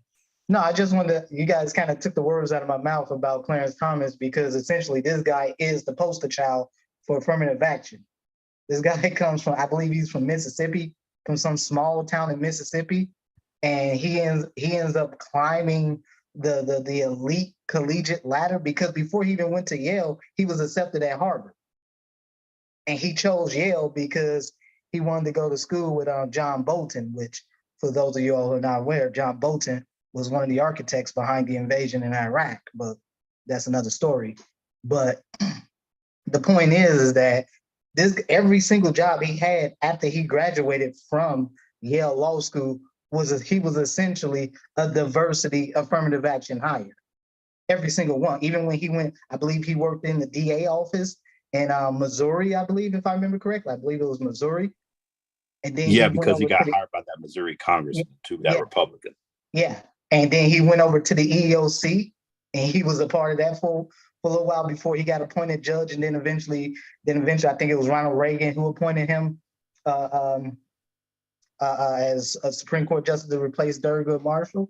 So, I mean, this guy's entire career has been one diversity hire after the other. But yet this guy has railed, talking about how it has made him feel like less of a person or less of a student because white folks question him. The funny part about this, and if black men in particular had their crap together, they would be going after schools, because what really is more pressing than affirmative action? How about legacy admissions? That is why you guys, I think it was Renaissance Man earlier mentioned about University of Michigan. Do you know University of Michigan Medical School is one of the most infamous medical schools for legacy admissions? You literally have about 2/3 of the class there that are all legacy admissions. Parents are alumni. And this is true of pretty much every school. If you're alumni at the school, you're a donor, whatever, and you have children, they tend to get a back door, if you will. Yep. Same with Yale. This is a very common practice. Like that too. But by the way, Dr. Phoenix, real quick, he's not from Mississippi. He grew up in Georgia. We got enough. Okay, L's on. okay. Okay. Yeah, he's from Pinpoint. Yeah. No, okay. Yeah, no, I just remember he was from some small town in Georgia. So some small town Georgia, in the South, excuse me. So we dodged the bullet on that one. At least that one. Right. But no, I just find it funny because this guy is, you guys pretty much hit the nail right on the head, which is that this guy is the poster child for affirmative action. I don't know any single black person who probably benefited more from affirmative action than him. It's pretty amazing. And I think it's really amazing how black men are reacting to it, acting like as I said earlier, this is a slippery slope argument here. This is what's going to stop any other public or private company institution for saying that, well, we shouldn't have to have these minority quotas, or we shouldn't have to do this, or shouldn't have to hire a certain number of people just to make our organizations look less white, if you will. And if you even consider the Asians in the mix, the guy who brought up the guy who's the brainchild behind this case, this has been his crusade for the better half of the past 20 some years. Yep. It started with Bloom. the Abigail Fisher case back in, was it 08? Her versus the University of Texas, and she lost there because eventually the information came out. She really wasn't a good candidate, and all the Black candidates she complained about were better students than her. Yep. And she wasn't technically even, she was offered a spot. She just had it deferred, essentially. She had to go to community college and maintain a 3.0 or something for a semester, and she would have got in as well to UT. That's ironic, because so many, you guys were talking about it earlier, but most public universities have these articulation agreements with community colleges, so that students are able to go there and then move on to those 4-year state institutions whenever they finish their general ed at the community college. But the problem is that, for so many white students, they're able to get in directly. They don't have to go to community college. They can just come in directly as undergrad. But ultimately, I don't think it's a bad option for folks to go to community college and then go to 4-year, because it actually saves you a lot of money. That means you don't have to spend your first 2 years of college living on campus, which is where most students tend to rack up most of their debt from, is because you're forced to live on campus your first 2 years of undergrad. Actually, Dr. Phoenix, to your point, as of yesterday, community college is free in Massachusetts. Yeah, that's interesting, because I know in Wisconsin, community college is free. The ones there in Milwaukee and Pacific. If you're born in Milwaukee, you're Wisconsin neighborhood, specifically if you're born in Milwaukee, you go to community college for free. It's been like that for a number of years. Yeah, community college is free, and GEDs are also paid for, and tutoring is also paid for by the state. Yeah, and that's a good deal. That's a good deal. Again, normally I'm somewhat of a sticker about folks taking exams and doing what they need to do to prove that they're academically up to the task. But I'm also for the fact that I do think it's not a bad idea for a lot of folks to start at a community college and kind of work your way into a 4-year. I mean, there are lots of folks, even some of the Black men like Thomas Sowell, who started at a community college before he went to Howard, and then went from Howard University to Harvard, where those things save you a lot of money, save you a lot of time, keep you from spinning your wheels, but more importantly, you're able to prove that you can hack the collegiate academic coursework. You can hack the academic rigors of being in college. So I don't see a problem with that at all. Yeah. The other thing, Dr. And you also have that. I was going to say this. You also have that in New York City with the SUNY Community College Tuition-Free Scholarship Program, which is called Excelsior Program, of which they have, and that's just opened up 23rd of May this year, and bang, zoom, you got that going really nice. So you have this opening up all over, and that's big. That's big for New York City. That's big, and it's going to really increase a lot more African American, of course, Latino and other students coming in who don't have to pay for community college in a fairly expensive city, which is a huge benefit. Huge. I don't know if you. Yeah, I don't know, Dr. Phoenix, if you heard us earlier, we was talking about these pathways to other institutions. Like MIT has a pathways platform for those who are coming out of community college that majored in STEM, like pre-engineering or computer science or information systems. They have a pathway to go into their into the MIT's undergrad system, and so. They actually have a fast track course for master's degrees as well, graduate degrees. And so these are the sort of things that could benefit Black men greatly, because Black men have some of the highest enrollment rates for community college out of all races of men. In fact, I think it's one of the highest in the country, even above white men by leaps and bounds, something like 50% more greater than white men at the community college level. So, yeah, the other thing too, that Dr. Phoenix, you brought up about the admissions and how this affects when you look at legacy. Harvard, it's been shown that anywhere to as much as 40% of their class basically falls into one of four categories. They're either athletes, so that has helped them get in. They are kids whose parents have donated a ton of money to the school. That's another category. They are people who are legacy, so their parents, grandparents, someone in their family went there, or they are the children of someone who works at the institution. That's roughly 40% of the class. Like, I think the numbers say that if you fall into one of those four categories, like the chances of you getting in go from, like, I think the general acceptance rate is like around 5%, something like that, maybe even lower. It goes up to like 25, 30%. So legacy and those things play a huge part in this. And 40% of those are, 70% of that 40% are white. Just really quickly, what MOT is saying in the chat is absolutely true. I mean, legacy admissions are essentially white affirmative action. Because, I mean, again, you're looking at if you're playing a game of Monopoly and someone has already went around the board 5 to 10 times and you're just starting out, obviously they're at least 5 times ahead of you. And so ultimately, for a lot of Black folks, a lot of these things matter, which is why in the past I've always talked about the Ronald McNair Scholar Program. That program paid for me to take the MCAT. Hell, I even paid for me to get GRE tutoring, all of that. I didn't even, in fact, even just doing that program, you qualify for very specific scholarships other students don't qualify for it. All the folks that I know that done the program, they were getting scholarships at the graduate level for master's degrees. That is almost unheard of. There's almost next to no scholarships for graduate students, for master's degree students. All these scholarships are at the higher level are typically retained for your PhD students. And so, I'm sorry. Go ahead. I'm sorry. Somebody wants to say something? I'm sorry. I didn't mean to cut you. I'm sorry. No, go ahead, bro. Go ahead.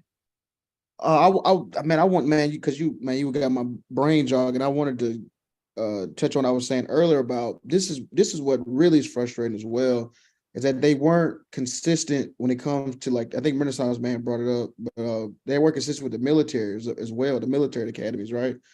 Because if you look at, let's look at throughout America. Look at how many senators, former presidents, the Supreme Court itself, Silicon Valley founders, they all were enshrined through Ivy League, including Stanford, right? They all had Ivy League tenure, right? So it's almost like, okay, so affirmative action is denied to get into an elite, prestigious institution to where you can become a leader of the free world, but you can go to a military academy and die for the country. We can be as diverse as possible when it comes to military academy. You can lay your life on the line for the nation. We need diversity there, but when it comes to, when it comes to these elite institutions, no, we're gonna keep the legacy admissions and we'll throw a couple of Asians in there, to do the books. You know what I'm saying? We'll do that. That's like the precedent they're setting. A lot of people aren't noticing. That's all I wanted to say. Just really quickly before you start again, Mike. I want to bring up something because there was a comment earlier I didn't get a chance to respond to, but the requirements to get into the military academy are essentially the same as if you were joining. The only difference is you need to present ACT, SAT. You need to present the same academic stats you would present to a regular 4-year college or university. But more importantly, here's a prime example of someone who got there through legacy. John McCain, the late John McCain. Anyone who knows his story knows that John McCain was pretty much a mediocre student. He was last in his class at Annapolis. But it also helps when you had a father who was the commander of, I believe, the Pacific Fleet during Vietnam, and a grandfather who was the commander of the Pacific Fleet during World War II. So even though he was a mediocre student, and not to speak ill of the dead here, but I think it needs to be said how when you come from a pedigree like that you can still be at the bottom, but you can still get to the top. And so, just something to bring up really quickly. But go ahead, Mike, please. George W. Bush, the same thing. He wasn't that good of a student. Yeah, He was absolutely. able to come through too. Yeah, it was the younger brother Jeb, or was it is he the older or the younger? I can't remember. I think Jeb is younger. Yeah, he was considered like the prodigy of the family. I mean, when you look at these schools, we look at Harvard and Yale and these, and you look at the alumni. So and you look at the alumni associations. How many presidents have been there? How many people have been secretaries of state and so on and so forth? When you look at it, it is a club. These universities are clubs, for the white elites, and then you bring in some of your other elites that they stratify of various different races as well. But that's what you're really looking at. My brother could have gone to Yale. I remember because my father was very good friends with a guy by the name of Ed Myers, who was running for Congress here in Westchester. And, we've always been an exceedingly politically active family. And Ed Myers was part of the what was called the Myers Rum family. And these were very old, wealthy, rich white money. My brother was doing very well. We were going to a prep school. He did very well in the prep school, and he thought he might have wanted to have gone to Yale. And Ed Myers, he was a Yale graduate. He just wrote Yale and said, "Yeah, take a look at this student." Next, Yale's writing this back saying, "Oh my gosh, this is such a great student," and blah blah blah blah blah, and this that and whatever.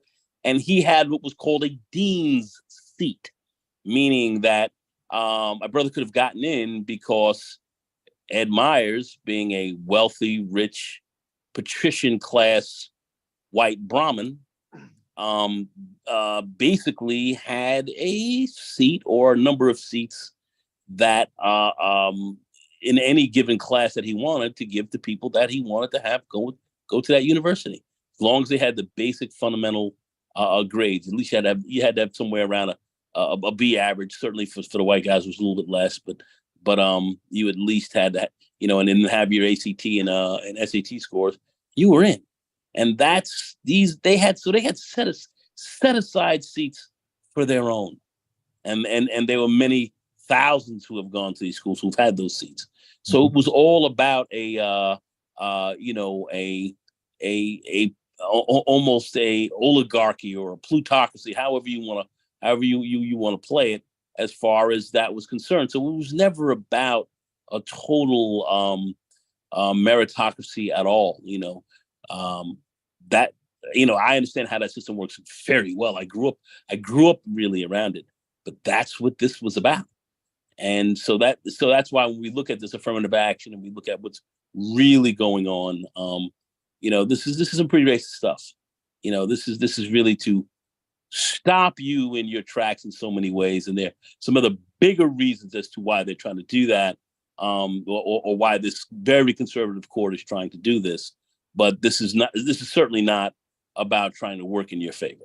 I'll just leave it at that. I don't think there's I don't think the word meritocracy can be used in the system of white supremacy. I just think that's such an erroneous term to use. Yeah. But let me go over this real quick. This is Dr. Phoenix brought this up earlier about Ronald McNair program. Let me just cover this real quick because I think there's a report that just came out. Through a grant competition, funds are awarded to institutions of higher education to prepare eligible participants for doctoral studies through involvement in research and other scholarly activities. Participants are from disadvantaged backgrounds and have demonstrated strong academic potential.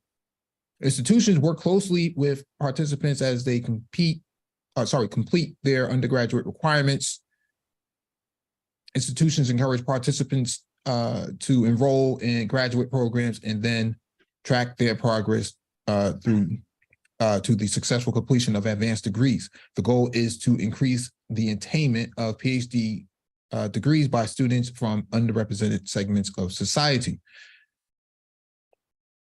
Type of projects. All McNair projects must provide the following activities: opportunity for research or other scholarly activities, summer internships, seminars, and other educational activities designed to prepare students for doctoral study, tutoring, academic counseling, and activities designed to assist students participating in the project in securing admission to and financial assistance for enrollment in graduate programs. McNair projects may also provide the following additional activities: education or counseling services designed to improve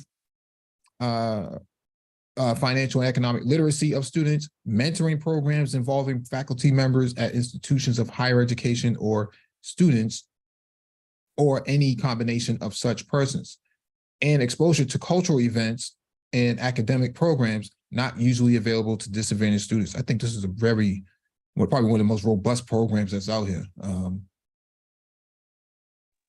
We've talked about this in the past on previous live streams, but the reason I always bring this up is because if you go look at these sad schools now, like for example, University of North Carolina, I understand there's a few things going on at UNC Chapel Hill. One, UNC Chapel Hill, for folks who are not aware, is the most expensive state school in the country. Two, it is also probably the most selective state school outside of University of Michigan, Berkeley, UCLA, Berkeley, UW-Madison. Those 6 or so schools are probably your most selective public universities out there. Yeah, my cousin went there. Yeah, and here's the fundamental problem. I don't care if you can go to some school off in the boonies somewhere in Wisconsin or Minnesota or whatever. I promise you, if they have a McNair program, I guarantee you will not see one Black student in those state schools in that program. I promise you that. Even when I did it, I was the only Black male student. Now, there was a handful of Black students in there, but I was the only Black male. And even then, the cohorts after that came that were after me, there were no Black males, none at all. These spaces are essentially, this program is essentially being taken up by white folks and white women in particular, because that's the other side of affirmative action. But white women in particular are taking up a lot of these spots in the Ronald E. McNair program. And so these programs launch careers. You guys were talking about University of Michigan earlier. Do you realize the number of Ronald McNair scholars that go to University of Michigan for graduate school and doctoral programs and medical school? They take an insane number of scholars. John Hopkins, a lot of schools. I have a lot of friends who went to these schools. They are known for taking Ronald McNair scholars. Why? Because those scholars have already demonstrated they got the academic bona fides to cut it at those schools, and certainly in those graduate and doctoral programs. But, again, if for the most part, a lot of students don't even know about, most Black students, if you're at these schools, you don't even know about these programs. I found out about it from a friend who was in my undergrad program with me, and I saw her project at a research conference, and she told me about it. And then when I spoke to one of my mentors about it, she was the one that sponsored me for the program. And so again, when you get into this program, I don't think people understand the pedigree of the folks who do the lectures in these programs. When I did the program, the folks who were our mentors and lecturers, one of the guys, he was a brother. He got his PhD from UC Berkeley in economics. He's a brother. He's an economist. My mentor, she got her PhD from Northwestern. We had another mentor. This guy got his PhD in marine biology from MIT. So you're sitting in a room with folks who've gone to some of the most elite universities, not just in the country, but really in the world. And you're able to get one-on-one firsthand mentorship from them, which is almost unheard of for so many Black students. And so because I was able to do that, it put me on the path to where I'm at now. And so again, these things are very much, and I don't even consider that the Ronald McNair is not even something of affirmative action, if you will, per se, because it's sponsored by the federal government. Is one of the I think 7 schools under the TRIO program, yep, which includes Upward Bounds, Veteran Upward Bounds, because I used to be a tutor for Veteran Upward Bounds when I was in undergrad. Mm-hmm. But the point is that you cannot, if you were to pay for this, if you had to pay for this kind of training out of pocket, it would cost you tens of thousands of dollars. And that is really the point about going after, if you're going to go after affirmative action, why you should be going after legacy admission. Because the folks who are able to do legacy admissions, that is the kind of money they're able to throw at their kids. They're able to throw $20,000 over the summer to get your kid in an MCAT prep program over the summer so they can take it in January. So they can take the first thing in January when the MCAT testing opens up, usually the first or second week in January, you're able to start taking the MCAT. You got parents who will go spend $20,000 on a private tutor to tutor their sophomore, junior kid so that when they can go take the MCAT in January, and bam, here they are sitting at a 510, 513, 515. You're in the upper 90 percentile of test takers. And then you put that with a good score, and then 9 times out of 10, so many white students in particular, and the Asians too, they're only a couple of degrees of separation from somebody who's a physician in their family, a close family friend, someone that they immediately know who can vouch for them, who can write letters of recommendation for them. But if for the average Black student, obviously you don't have that for various reasons. But again, when you're looking at sort of what in healthcare they call it a cumulative disadvantage, where you can see where all these things comes like this is the official website. If you go down, you can go look at the schools and some of the students there. You're not gonna see a whole lot of Black males, I'm telling you. And it's ironic because the program was named and started after a man who was a Black physicist who died on the Challenger shuttle in 1985, but his alma mater, which is University of South Carolina, he gave an address there back in '84. I think you can still see the video, the address on YouTube, and I'm pretty sure they still have it up. But you can go listen to it, and he basically talked about why it was important to get Black people into PhD, into graduate, into doctoral programs, why it was so important. And when he died, it was his brother. Nobody doesn't know, but he has an older brother who's also a college grad, who's also a STEM grad. And he went to, I want to say it was, I can't remember the school, but it was in North Carolina. I can't remember the school. But anyhow, his brother, Carl McNair, whom I know, and actually, when I ended up ultimately getting accepted to medical school, he had actually messaged me he told me up to congratulate me, because obviously they keep track of you when you're doing all these things. So, but the point is that when he died, his older brother was the one that kept that fought to get the Ronald McNair program in place, and they were able to get it in place in the early '90s. And so one of the first schools I think that brought it in was the University of Wisconsin. So, yeah, I was going to say too, Dr. Phoenix, on your point on basically the advantages of wealthy parents. Really two things. It's one, like you said, paying out of pocket for money for a tutor. But then also it's the programs. Like I was seeing that more, like talking to people who do pretty well, whose kids are in that age of going to college or getting ready to. They will put them in summer camps like years in advance, like as like freshmen and sophomores in high school, getting them, basically basically a relationship with the university that they aspire to go to. So when it comes time to apply, they've built relationships, they've been to numerous programs. And like you said, they will spend thousands of dollars on basically prep, whether it be test prep or just any sort of camp, anything that will really give them a leg up, an advantage. And like you said, it is very much a compounding effect when you throw into the fact that people have a network to back them up with, so much so that I've actually even heard that when you look at people who go to the Ivy League, most of like this disproportionately white male and from the Northeast.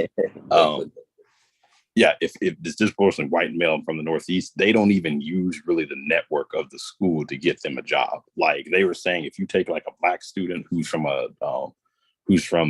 gets in, that they're more likely to leverage the network because to actually get a job. So if you go to Harvard, you're much more likely to leverage the Harvard network versus these people are so well off who get into these Ivy League schools. They actually will just leverage their parents, friends, or whoever to go and get them a job.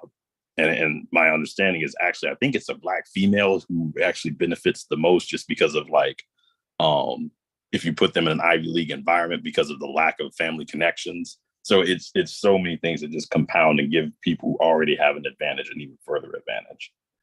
The branding of the school actually helps too. Now with social media and whatnot, you see a lot of times, when people put up their street creds, it says like Harvard graduate or Yale graduate, or, and that is the ultimate, deciding factor on whether or not you should take that person seriously. In the manosphere, we have YouTube scholars. And so I don't know if that weighs the same amount. Let's go, Lou. Oh, I'm sorry. What'd you say? What'd you say, Mike? No, I thought you was going to say something. No, well, I mean, y'all was cooking on it, man. I forgot I was going to say. It's cool. All right. No, but this is his website that Dr. Phoenix was referring to, the McNair Scholars Program. And so this website is designed to provide the McNair community with a venue to share stories about the program. I wonder if Dr. Phoenix may have had a story up there. The McNair Scholars Program is a federal TRIO program funded at 151 institutions across the United States and Puerto Rico by the U.S. Department of Education. It is designed to prepare undergraduate students for doctoral studies through involvement in research and other scholarly activities. McNair participants are either first-generation college students with financial need or members of a group that is traditionally underrepresented in graduate education and have demonstrated a strong academic potential. The goal of the McNair Scholars Program is to increase graduate degree awards for students from underrepresented segments of society. But this bothers me because, like Dr. Phoenix says, you won't see any Black males in there, or you're lucky to see one in there. Who else comes from an underrepresented segment of society other than Black men?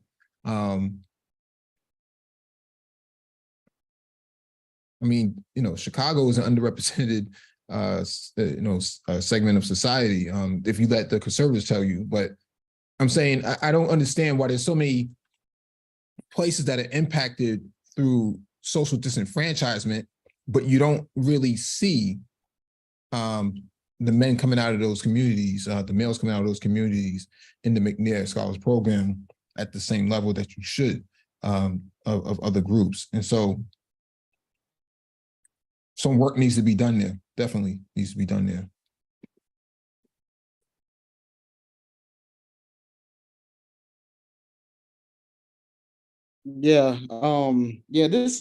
This Supreme Court, it's just a travesty. I mean, they're making up rulings for make-believe cases that never happened.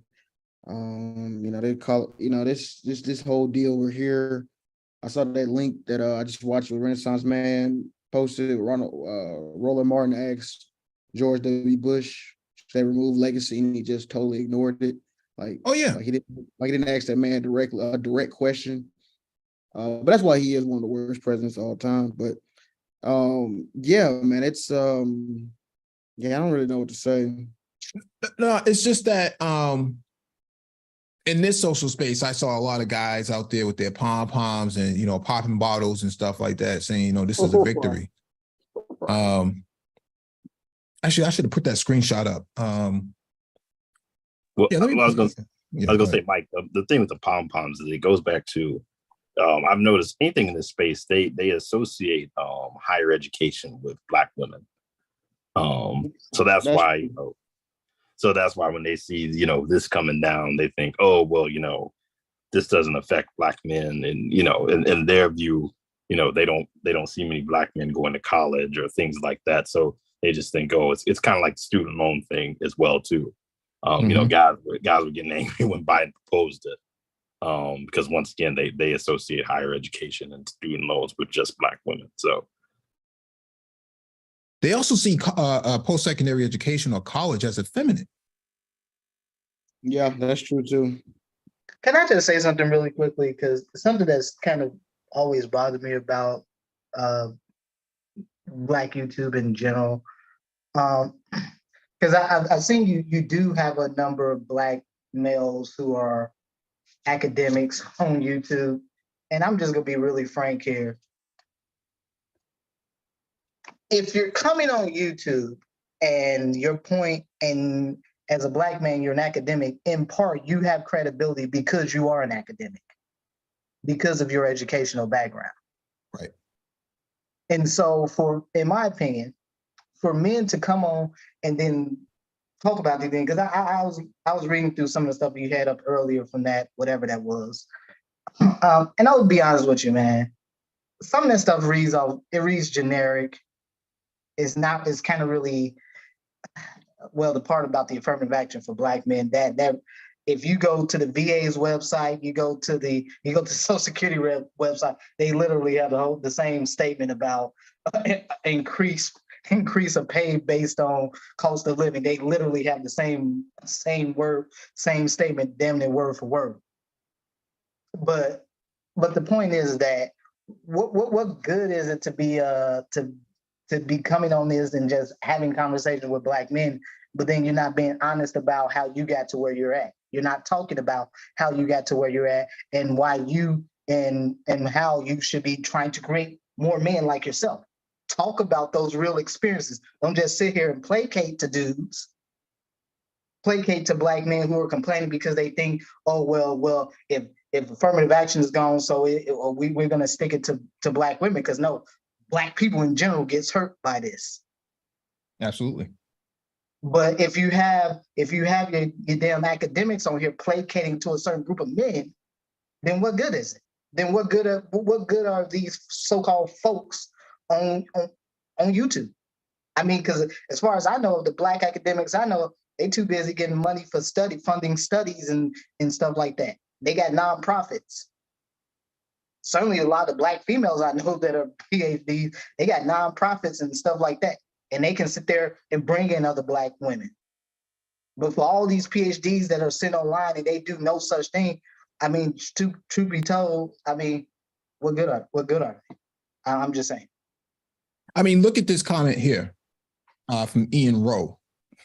Years from now, Black students admitted to top schools will say, thank you, Supreme Court, for a decision that removes the perception the only reason I got in is due to my race. You reestablish merit as the core criteria to be considered against a standard bar of excellence. Buffoon. I wasn't a gone there. I remember the gone used to hit him with that. This monkey. Now this guy, I think he's a fellow over at the Manhattan Institute, if I remember correctly. Yeah, he's up there with what's the guy who started what's the name? Glenn Lowry. Glenn Lowry, and what's the other guy who started the anti-woke movement? The Italian guy, a Renaissance man, you know his name. Okay, what is the deal with Glenn Lowry? Wait, you talking about John McWhorter? No. The Italian guy who started the anti-woke movement from the Manhattan Institute. Rufin. Nicholas. Is it Nicholas Rufin? No. Christopher Rufo. Rufo. Yeah. Rufo. Yeah, Rufo. Yep. What is the can somebody give me a quick, like, Glenn Lowry? I mean, I'm slightly familiar with him, but not like totally. He's just like a conservative Black guy. That just pretty much what he is. Here's the interesting thing about him. He's married to a liberal woman. She's on his podcast. His wife is a big fan of Cornel West and Bernie Sanders. Yep. And he also he is an economist, but he in my opinion, he's lost some credibility because even on his podcast, he's let things that were just like not even debatable in an economic sense just go unchecked. Like basic facts. Misinformation he doesn't challenge. Because that's how the manosphere operates, right? This idea that, I can just shoot from the hip, not really have to prove any legitimacy to my statements and, never have to cite the source or where I got it from. That's pretty much what modern day, Black men have turned into, man. Mike, misinformation platform. Mike, I don't know. I was, that one platform I saw, there was a guy on there. They were debating about, Clarence Thomas, and then they were asking him, was he an affirmative action hire? And he said, I'm not doing your homework for you. It's like, bro, that's what I'm saying. It's like on that, the black male conservative does not have to bring any info, any articles, any publications, scientific research. It's just as MOT, just get your stuff off, you know what I'm saying? That's all it is. You know what I'm saying? It is just getting their stuff off, and they ain't gotta there's no accountability. There's nobody's getting checked. They just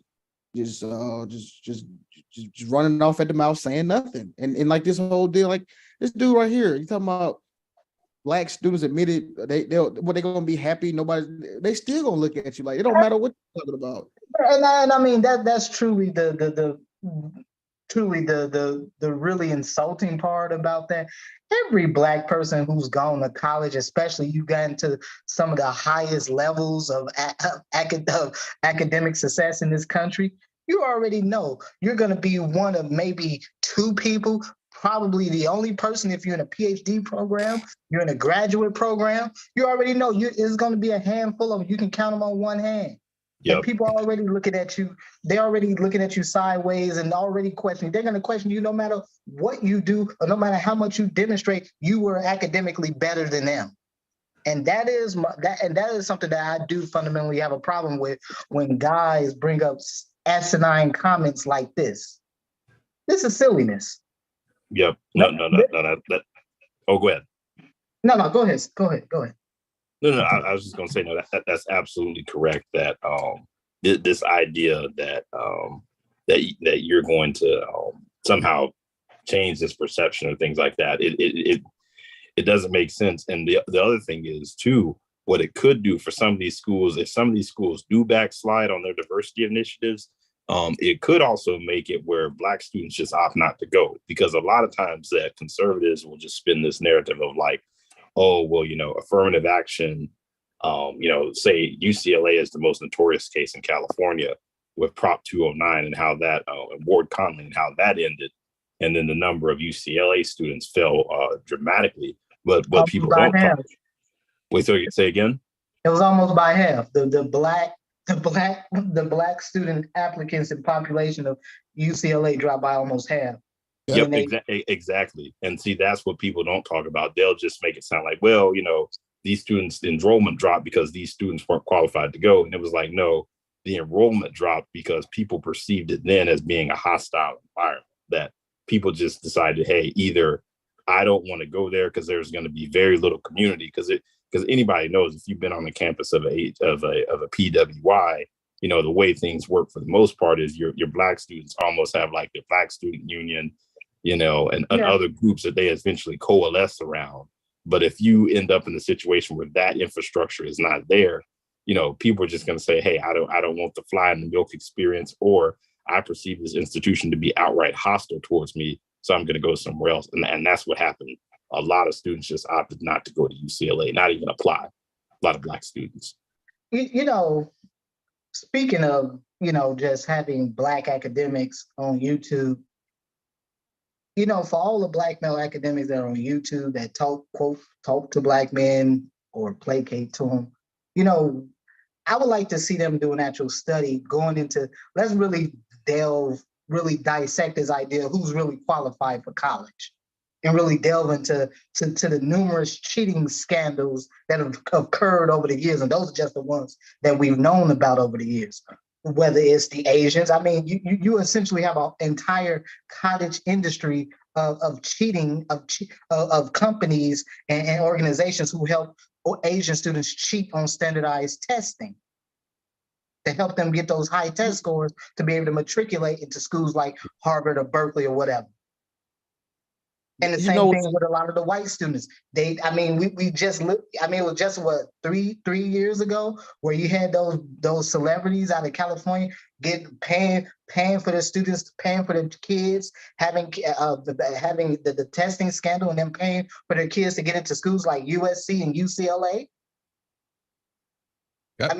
These are only the ones we know about.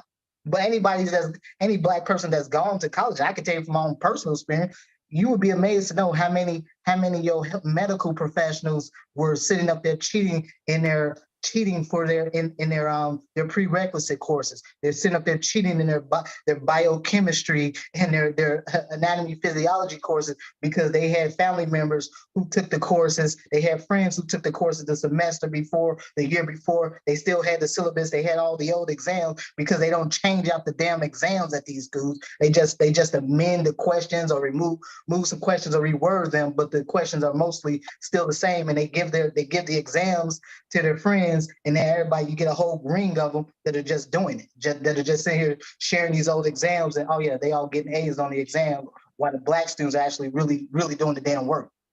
But no one talks about that. Don't forget. Yeah, I just want to say this real quick, MOT. I just want to say this real quick because that point he just brought up is crazy. Ted Kennedy, don't forget that. He got caught in Harvard for doing the same thing. No, people don't bring that up about him.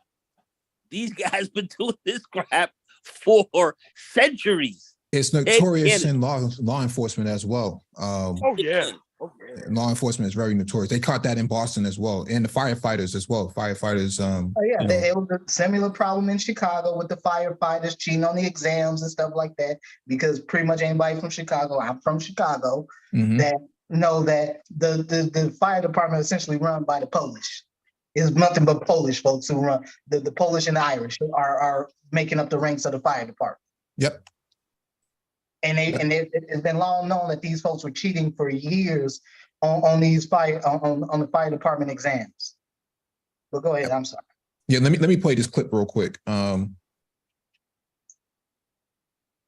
This is from Aid to Men, which is a platform for Black men trying to matriculate through college.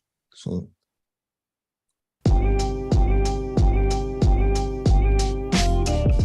In this organization, we showcase mentoring in its true sense to men who have an opportunity to continue their education, live a good life, and give back to their community. And so we're accessible. We're showcasing the value of not only a college education, but achieving a master's degree, a doctorate. We're showcasing leadership. Representation matters. We can see that in pop culture. We can see that with Black Panther. We can see that with President Barack Obama. And this is a representation in my field of education. The organization was founded based on making sure that African-American males were more representative in the community college system, and I think Amen does a great job of doing that. I didn't have somebody to look up to, somebody actually I can talk to about these issues that I have, because these issues that I'm having when it comes to school is like something that a lot of people in my household didn't go through, because a lot of them went straight into having a high school diploma to working. So asking these questions like, what do I need to do as far as getting my general ed classes or paying for it, without a question. There's not a lot of role models, or not a lot of people who look like us who are in much higher positions. So to see men like that make it to where they are now and come back and reach back, you know, and to show us, you know, the way to go and stuff like that is, you know, I see it it's an honorable thing, and it's something. And allow me to see, when you have men, when you have people that are focused on one goal, that is determined to make something happen, there's not anything that could stand in the way of that determination. So as an organization, I said, so whatever we set our sights on, no matter how daunting that challenge may be, we are able to hit that and accomplish it. We got to the point where we realized that if we don't change the system and we don't change our institutions, we're going to get the same results. And so Amen has really put forth a lot of effort to really bring awareness to the challenges and really highlight the successes and the motivation of our students, to provide a positive outlook and to really challenge institutions to step up. What we want to do and what we hope to do, because we're not going to be here forever, we're hoping that we are training the next Amen members. We're hoping that our students will go on and get their bachelor's degrees, their master's degrees, achieve their doctorates. But then we want them to also give back to the system that gave them so much. I would just say thank you with the most amount of gratitude that I can, because you know, this is home.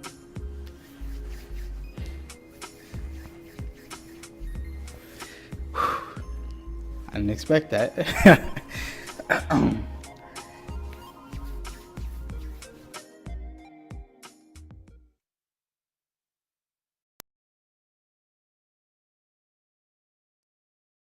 We got Chaos Rain on the panel. What's going on, bro?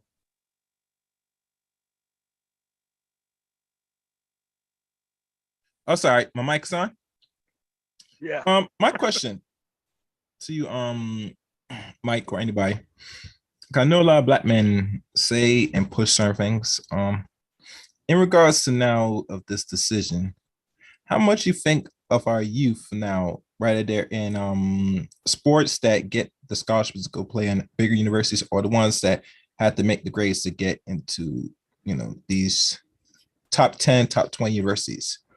Will they start making the decision now that the word is out, that they're gonna, I guess, express their options to play for or attend these HBCUs to start building them up now because they're forced to do so? Or are they going to take a different route in regards to pursuing what they're trying to achieve and trying to, I guess, make themselves viable to be productive in the society?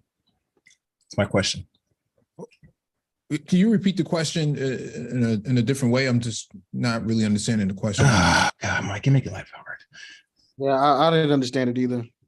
How can I say this? Simplify. What are you going to do now, since now they can't get the options of them, you know, depending if they qualify or not, they can't get to these top 10 universities. Now they don't have to really look at them because they're Black. Well, race is not the ultimate determining factor, is what the court was ruling on.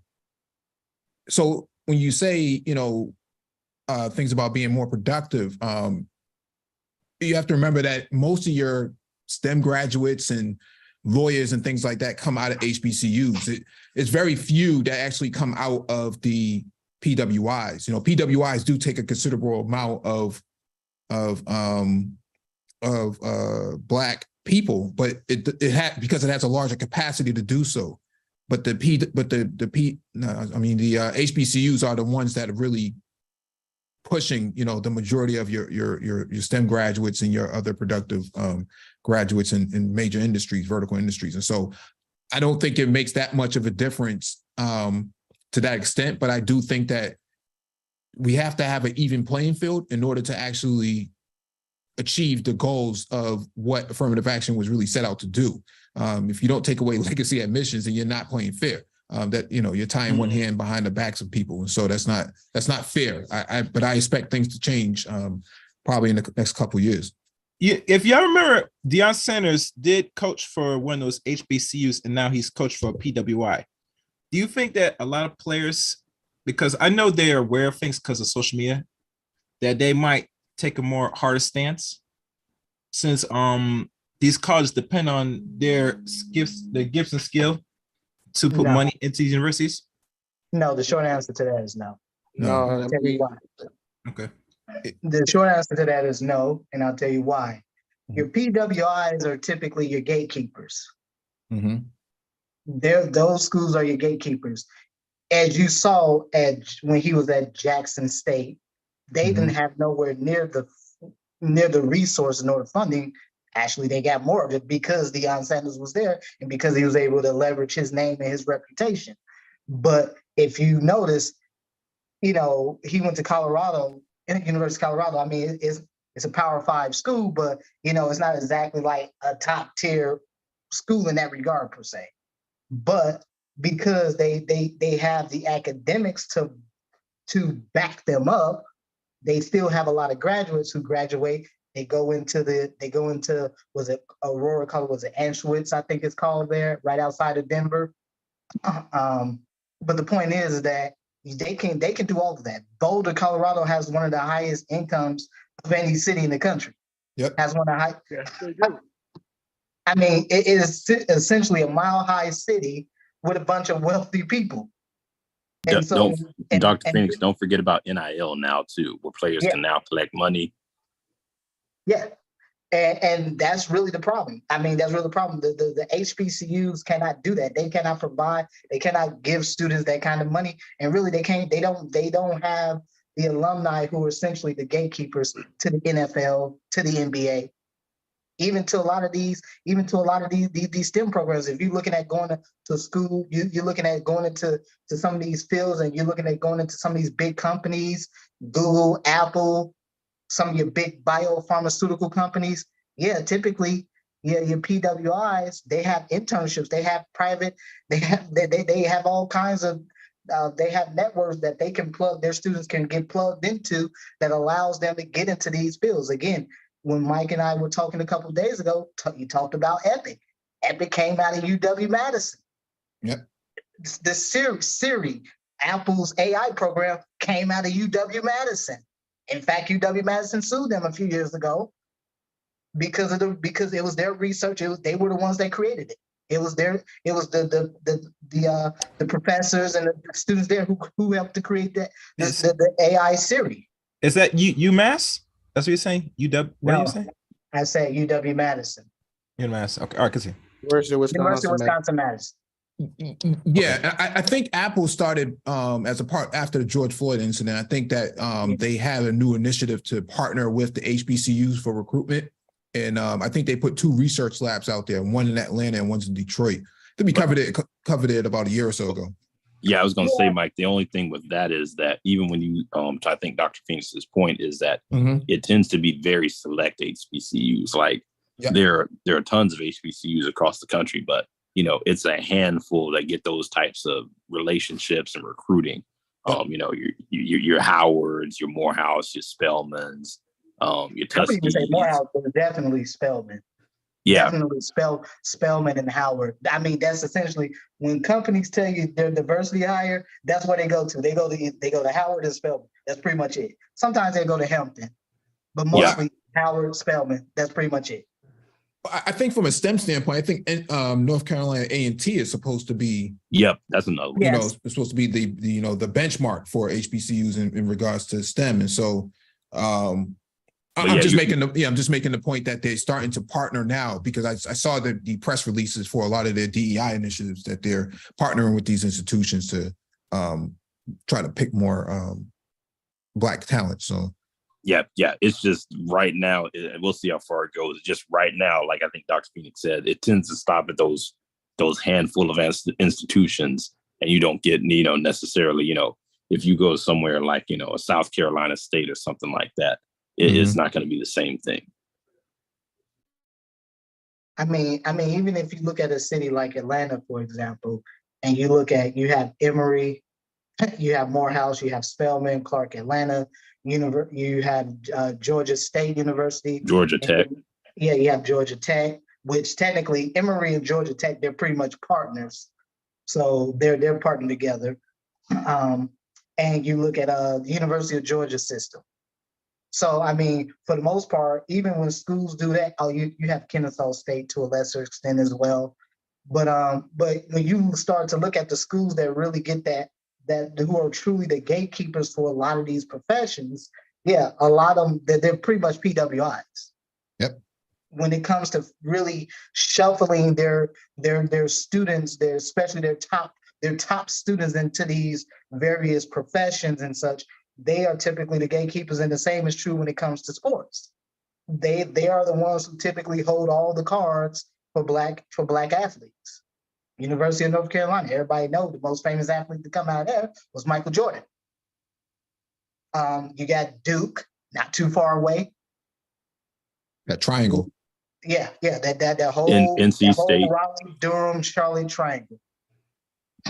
And so, I mean, you essentially have where PWIs are pretty much the gatekeepers, if you will.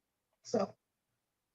Yeah, and I was gonna say, it's gotten a little bit better, and that was part of the reasons Deion Sanders said he went to Jackson State was to show that that basically, hey, that we have talent, that you can pull talent at HBCUs. But he had some frustrations and critiques of the university and its system. So I will say I think it's a little bit easier now with things like transfer portal, where at least in football, guys can transfer.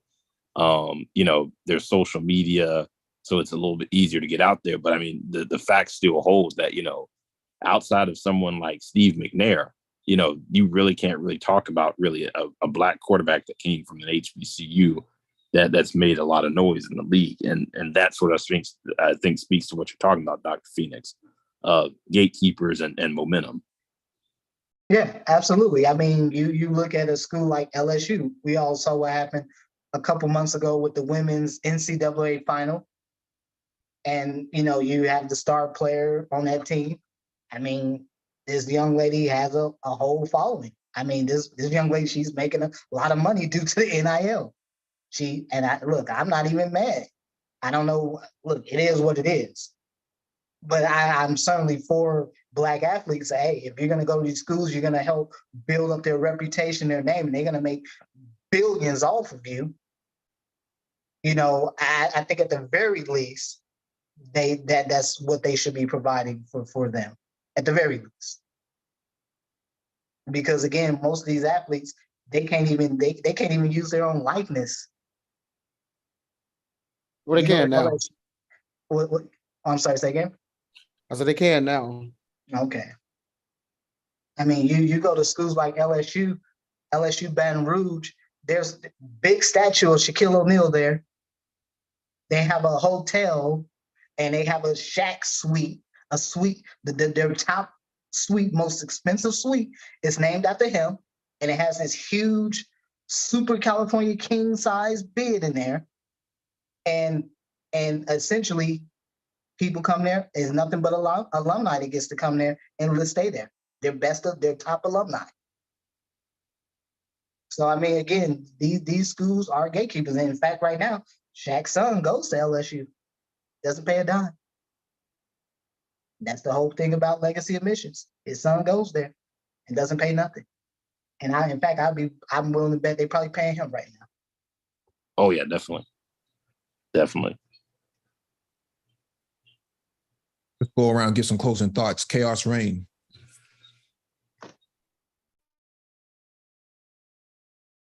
Chaos reign. Can you hear us? Earth to chaos. Hello? You said something? Sorry. Yeah, closing thoughts. Do you have any closing thoughts? The only thing I would say, and I didn't bring this earlier when I came up here, is now that they remove the affirmative action and even talks about the rejection of the student debt, it makes me want to, going into next year, how long until they start rolling back what they call it back in 1954, Brown versus Ed? Brown versus the Board of Education. Yeah, because now they removed the two barriers now, and now as I'm looking at it, this is just me, and y'all can question. I feel they're gonna roll back that too, but they won't do that till next year, which is gonna mark 7 years when they first put in act. Well, that case was segregation, right? School segregation. Somewhat, yes, in some way. I mean, I don't see. I mean, wow, that'd be crazy if they bring back segregation. Is that what you're saying? They'll bring back segregation? Is that what Like you're saying? they might roll that back, yeah. Possibly. I say possibly. I'm not saying they won't, but because like any law, if anybody creates law, they could always reverse it back. You know what? This Supreme Court is very crazy. I mean, I don't see that happening, but if it happens, that'll be. I don't see that happening. There's no need to do that. That's why you have rulings like the affirmative action. There's no need to do that. You already essentially have de facto segregation. You go to any PWI, I mean, it's the most racially homogenous environment you're going to be in. Yeah, they're already even trying to do that with school choice. Yeah, they're trying to do it anyway with school choice, so it's not even necessarily they don't need to do it. Yeah, you go to these schools, you go to PWI. I mean, Black folks are almost statistically insignificant in a number of these schools. So. Yeah, I think to your point, Dr. Phoenix, I think what you're saying is that the educational system, to a certain extent, is almost so two-tiered in the sense, or just so segregated already that the fallout isn't really worth it. You're getting it in Instead, you're getting it basically de facto with the way the system is set up right now and operating. There you go. There was an article on this. Imagine this. I'm gonna have to Google that. So we can put that in the chat room, Mike. Yep. And the reason why I'm bringing this to attention because thanks for coming up, Chaos. Okay. All right.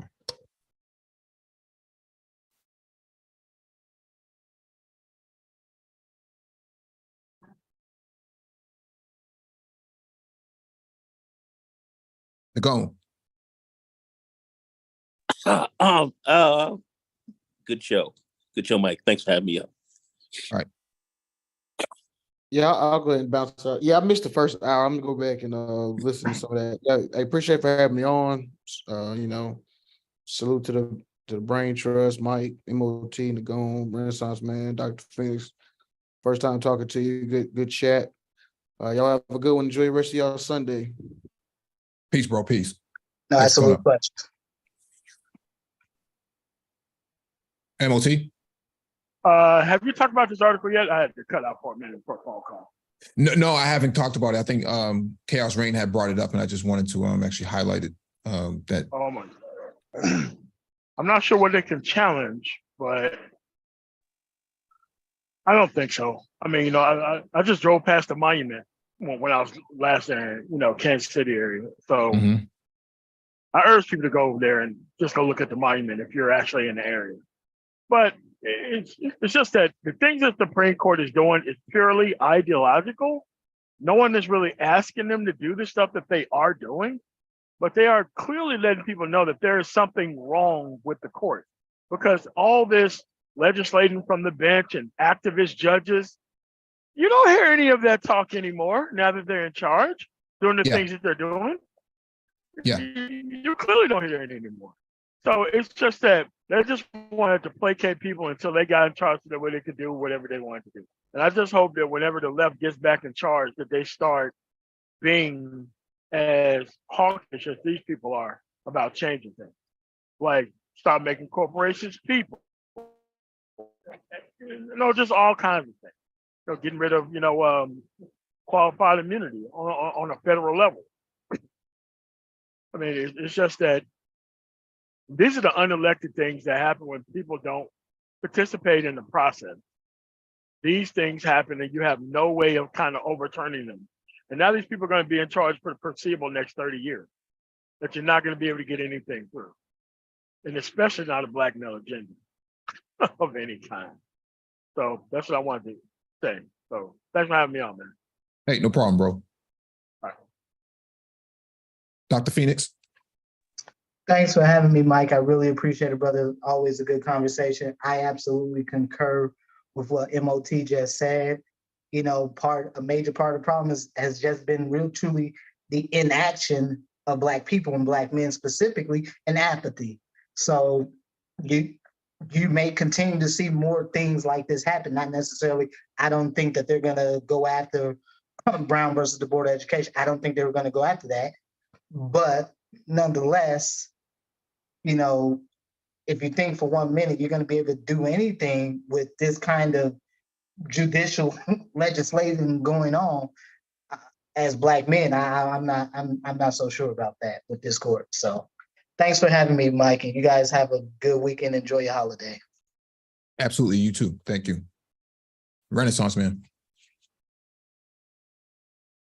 I think Dr. Phoenix hit the nail on the head when he said, a lot of this talk about, Black male politics or like reparations or all these things, I think it's pretty obvious with the court striking this down that, they're moving at best to a race neutral type approach or approach to things, or to just outright hostility towards Black people and minorities in general. So, I'm not quite sure what these guys who, are celebrating this think that they're going to get with some, Black male identified agenda.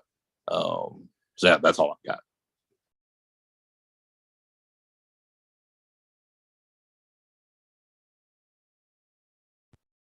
All right. Thank you all for joining us. Please hit the like button on the way out. Hit that notification bell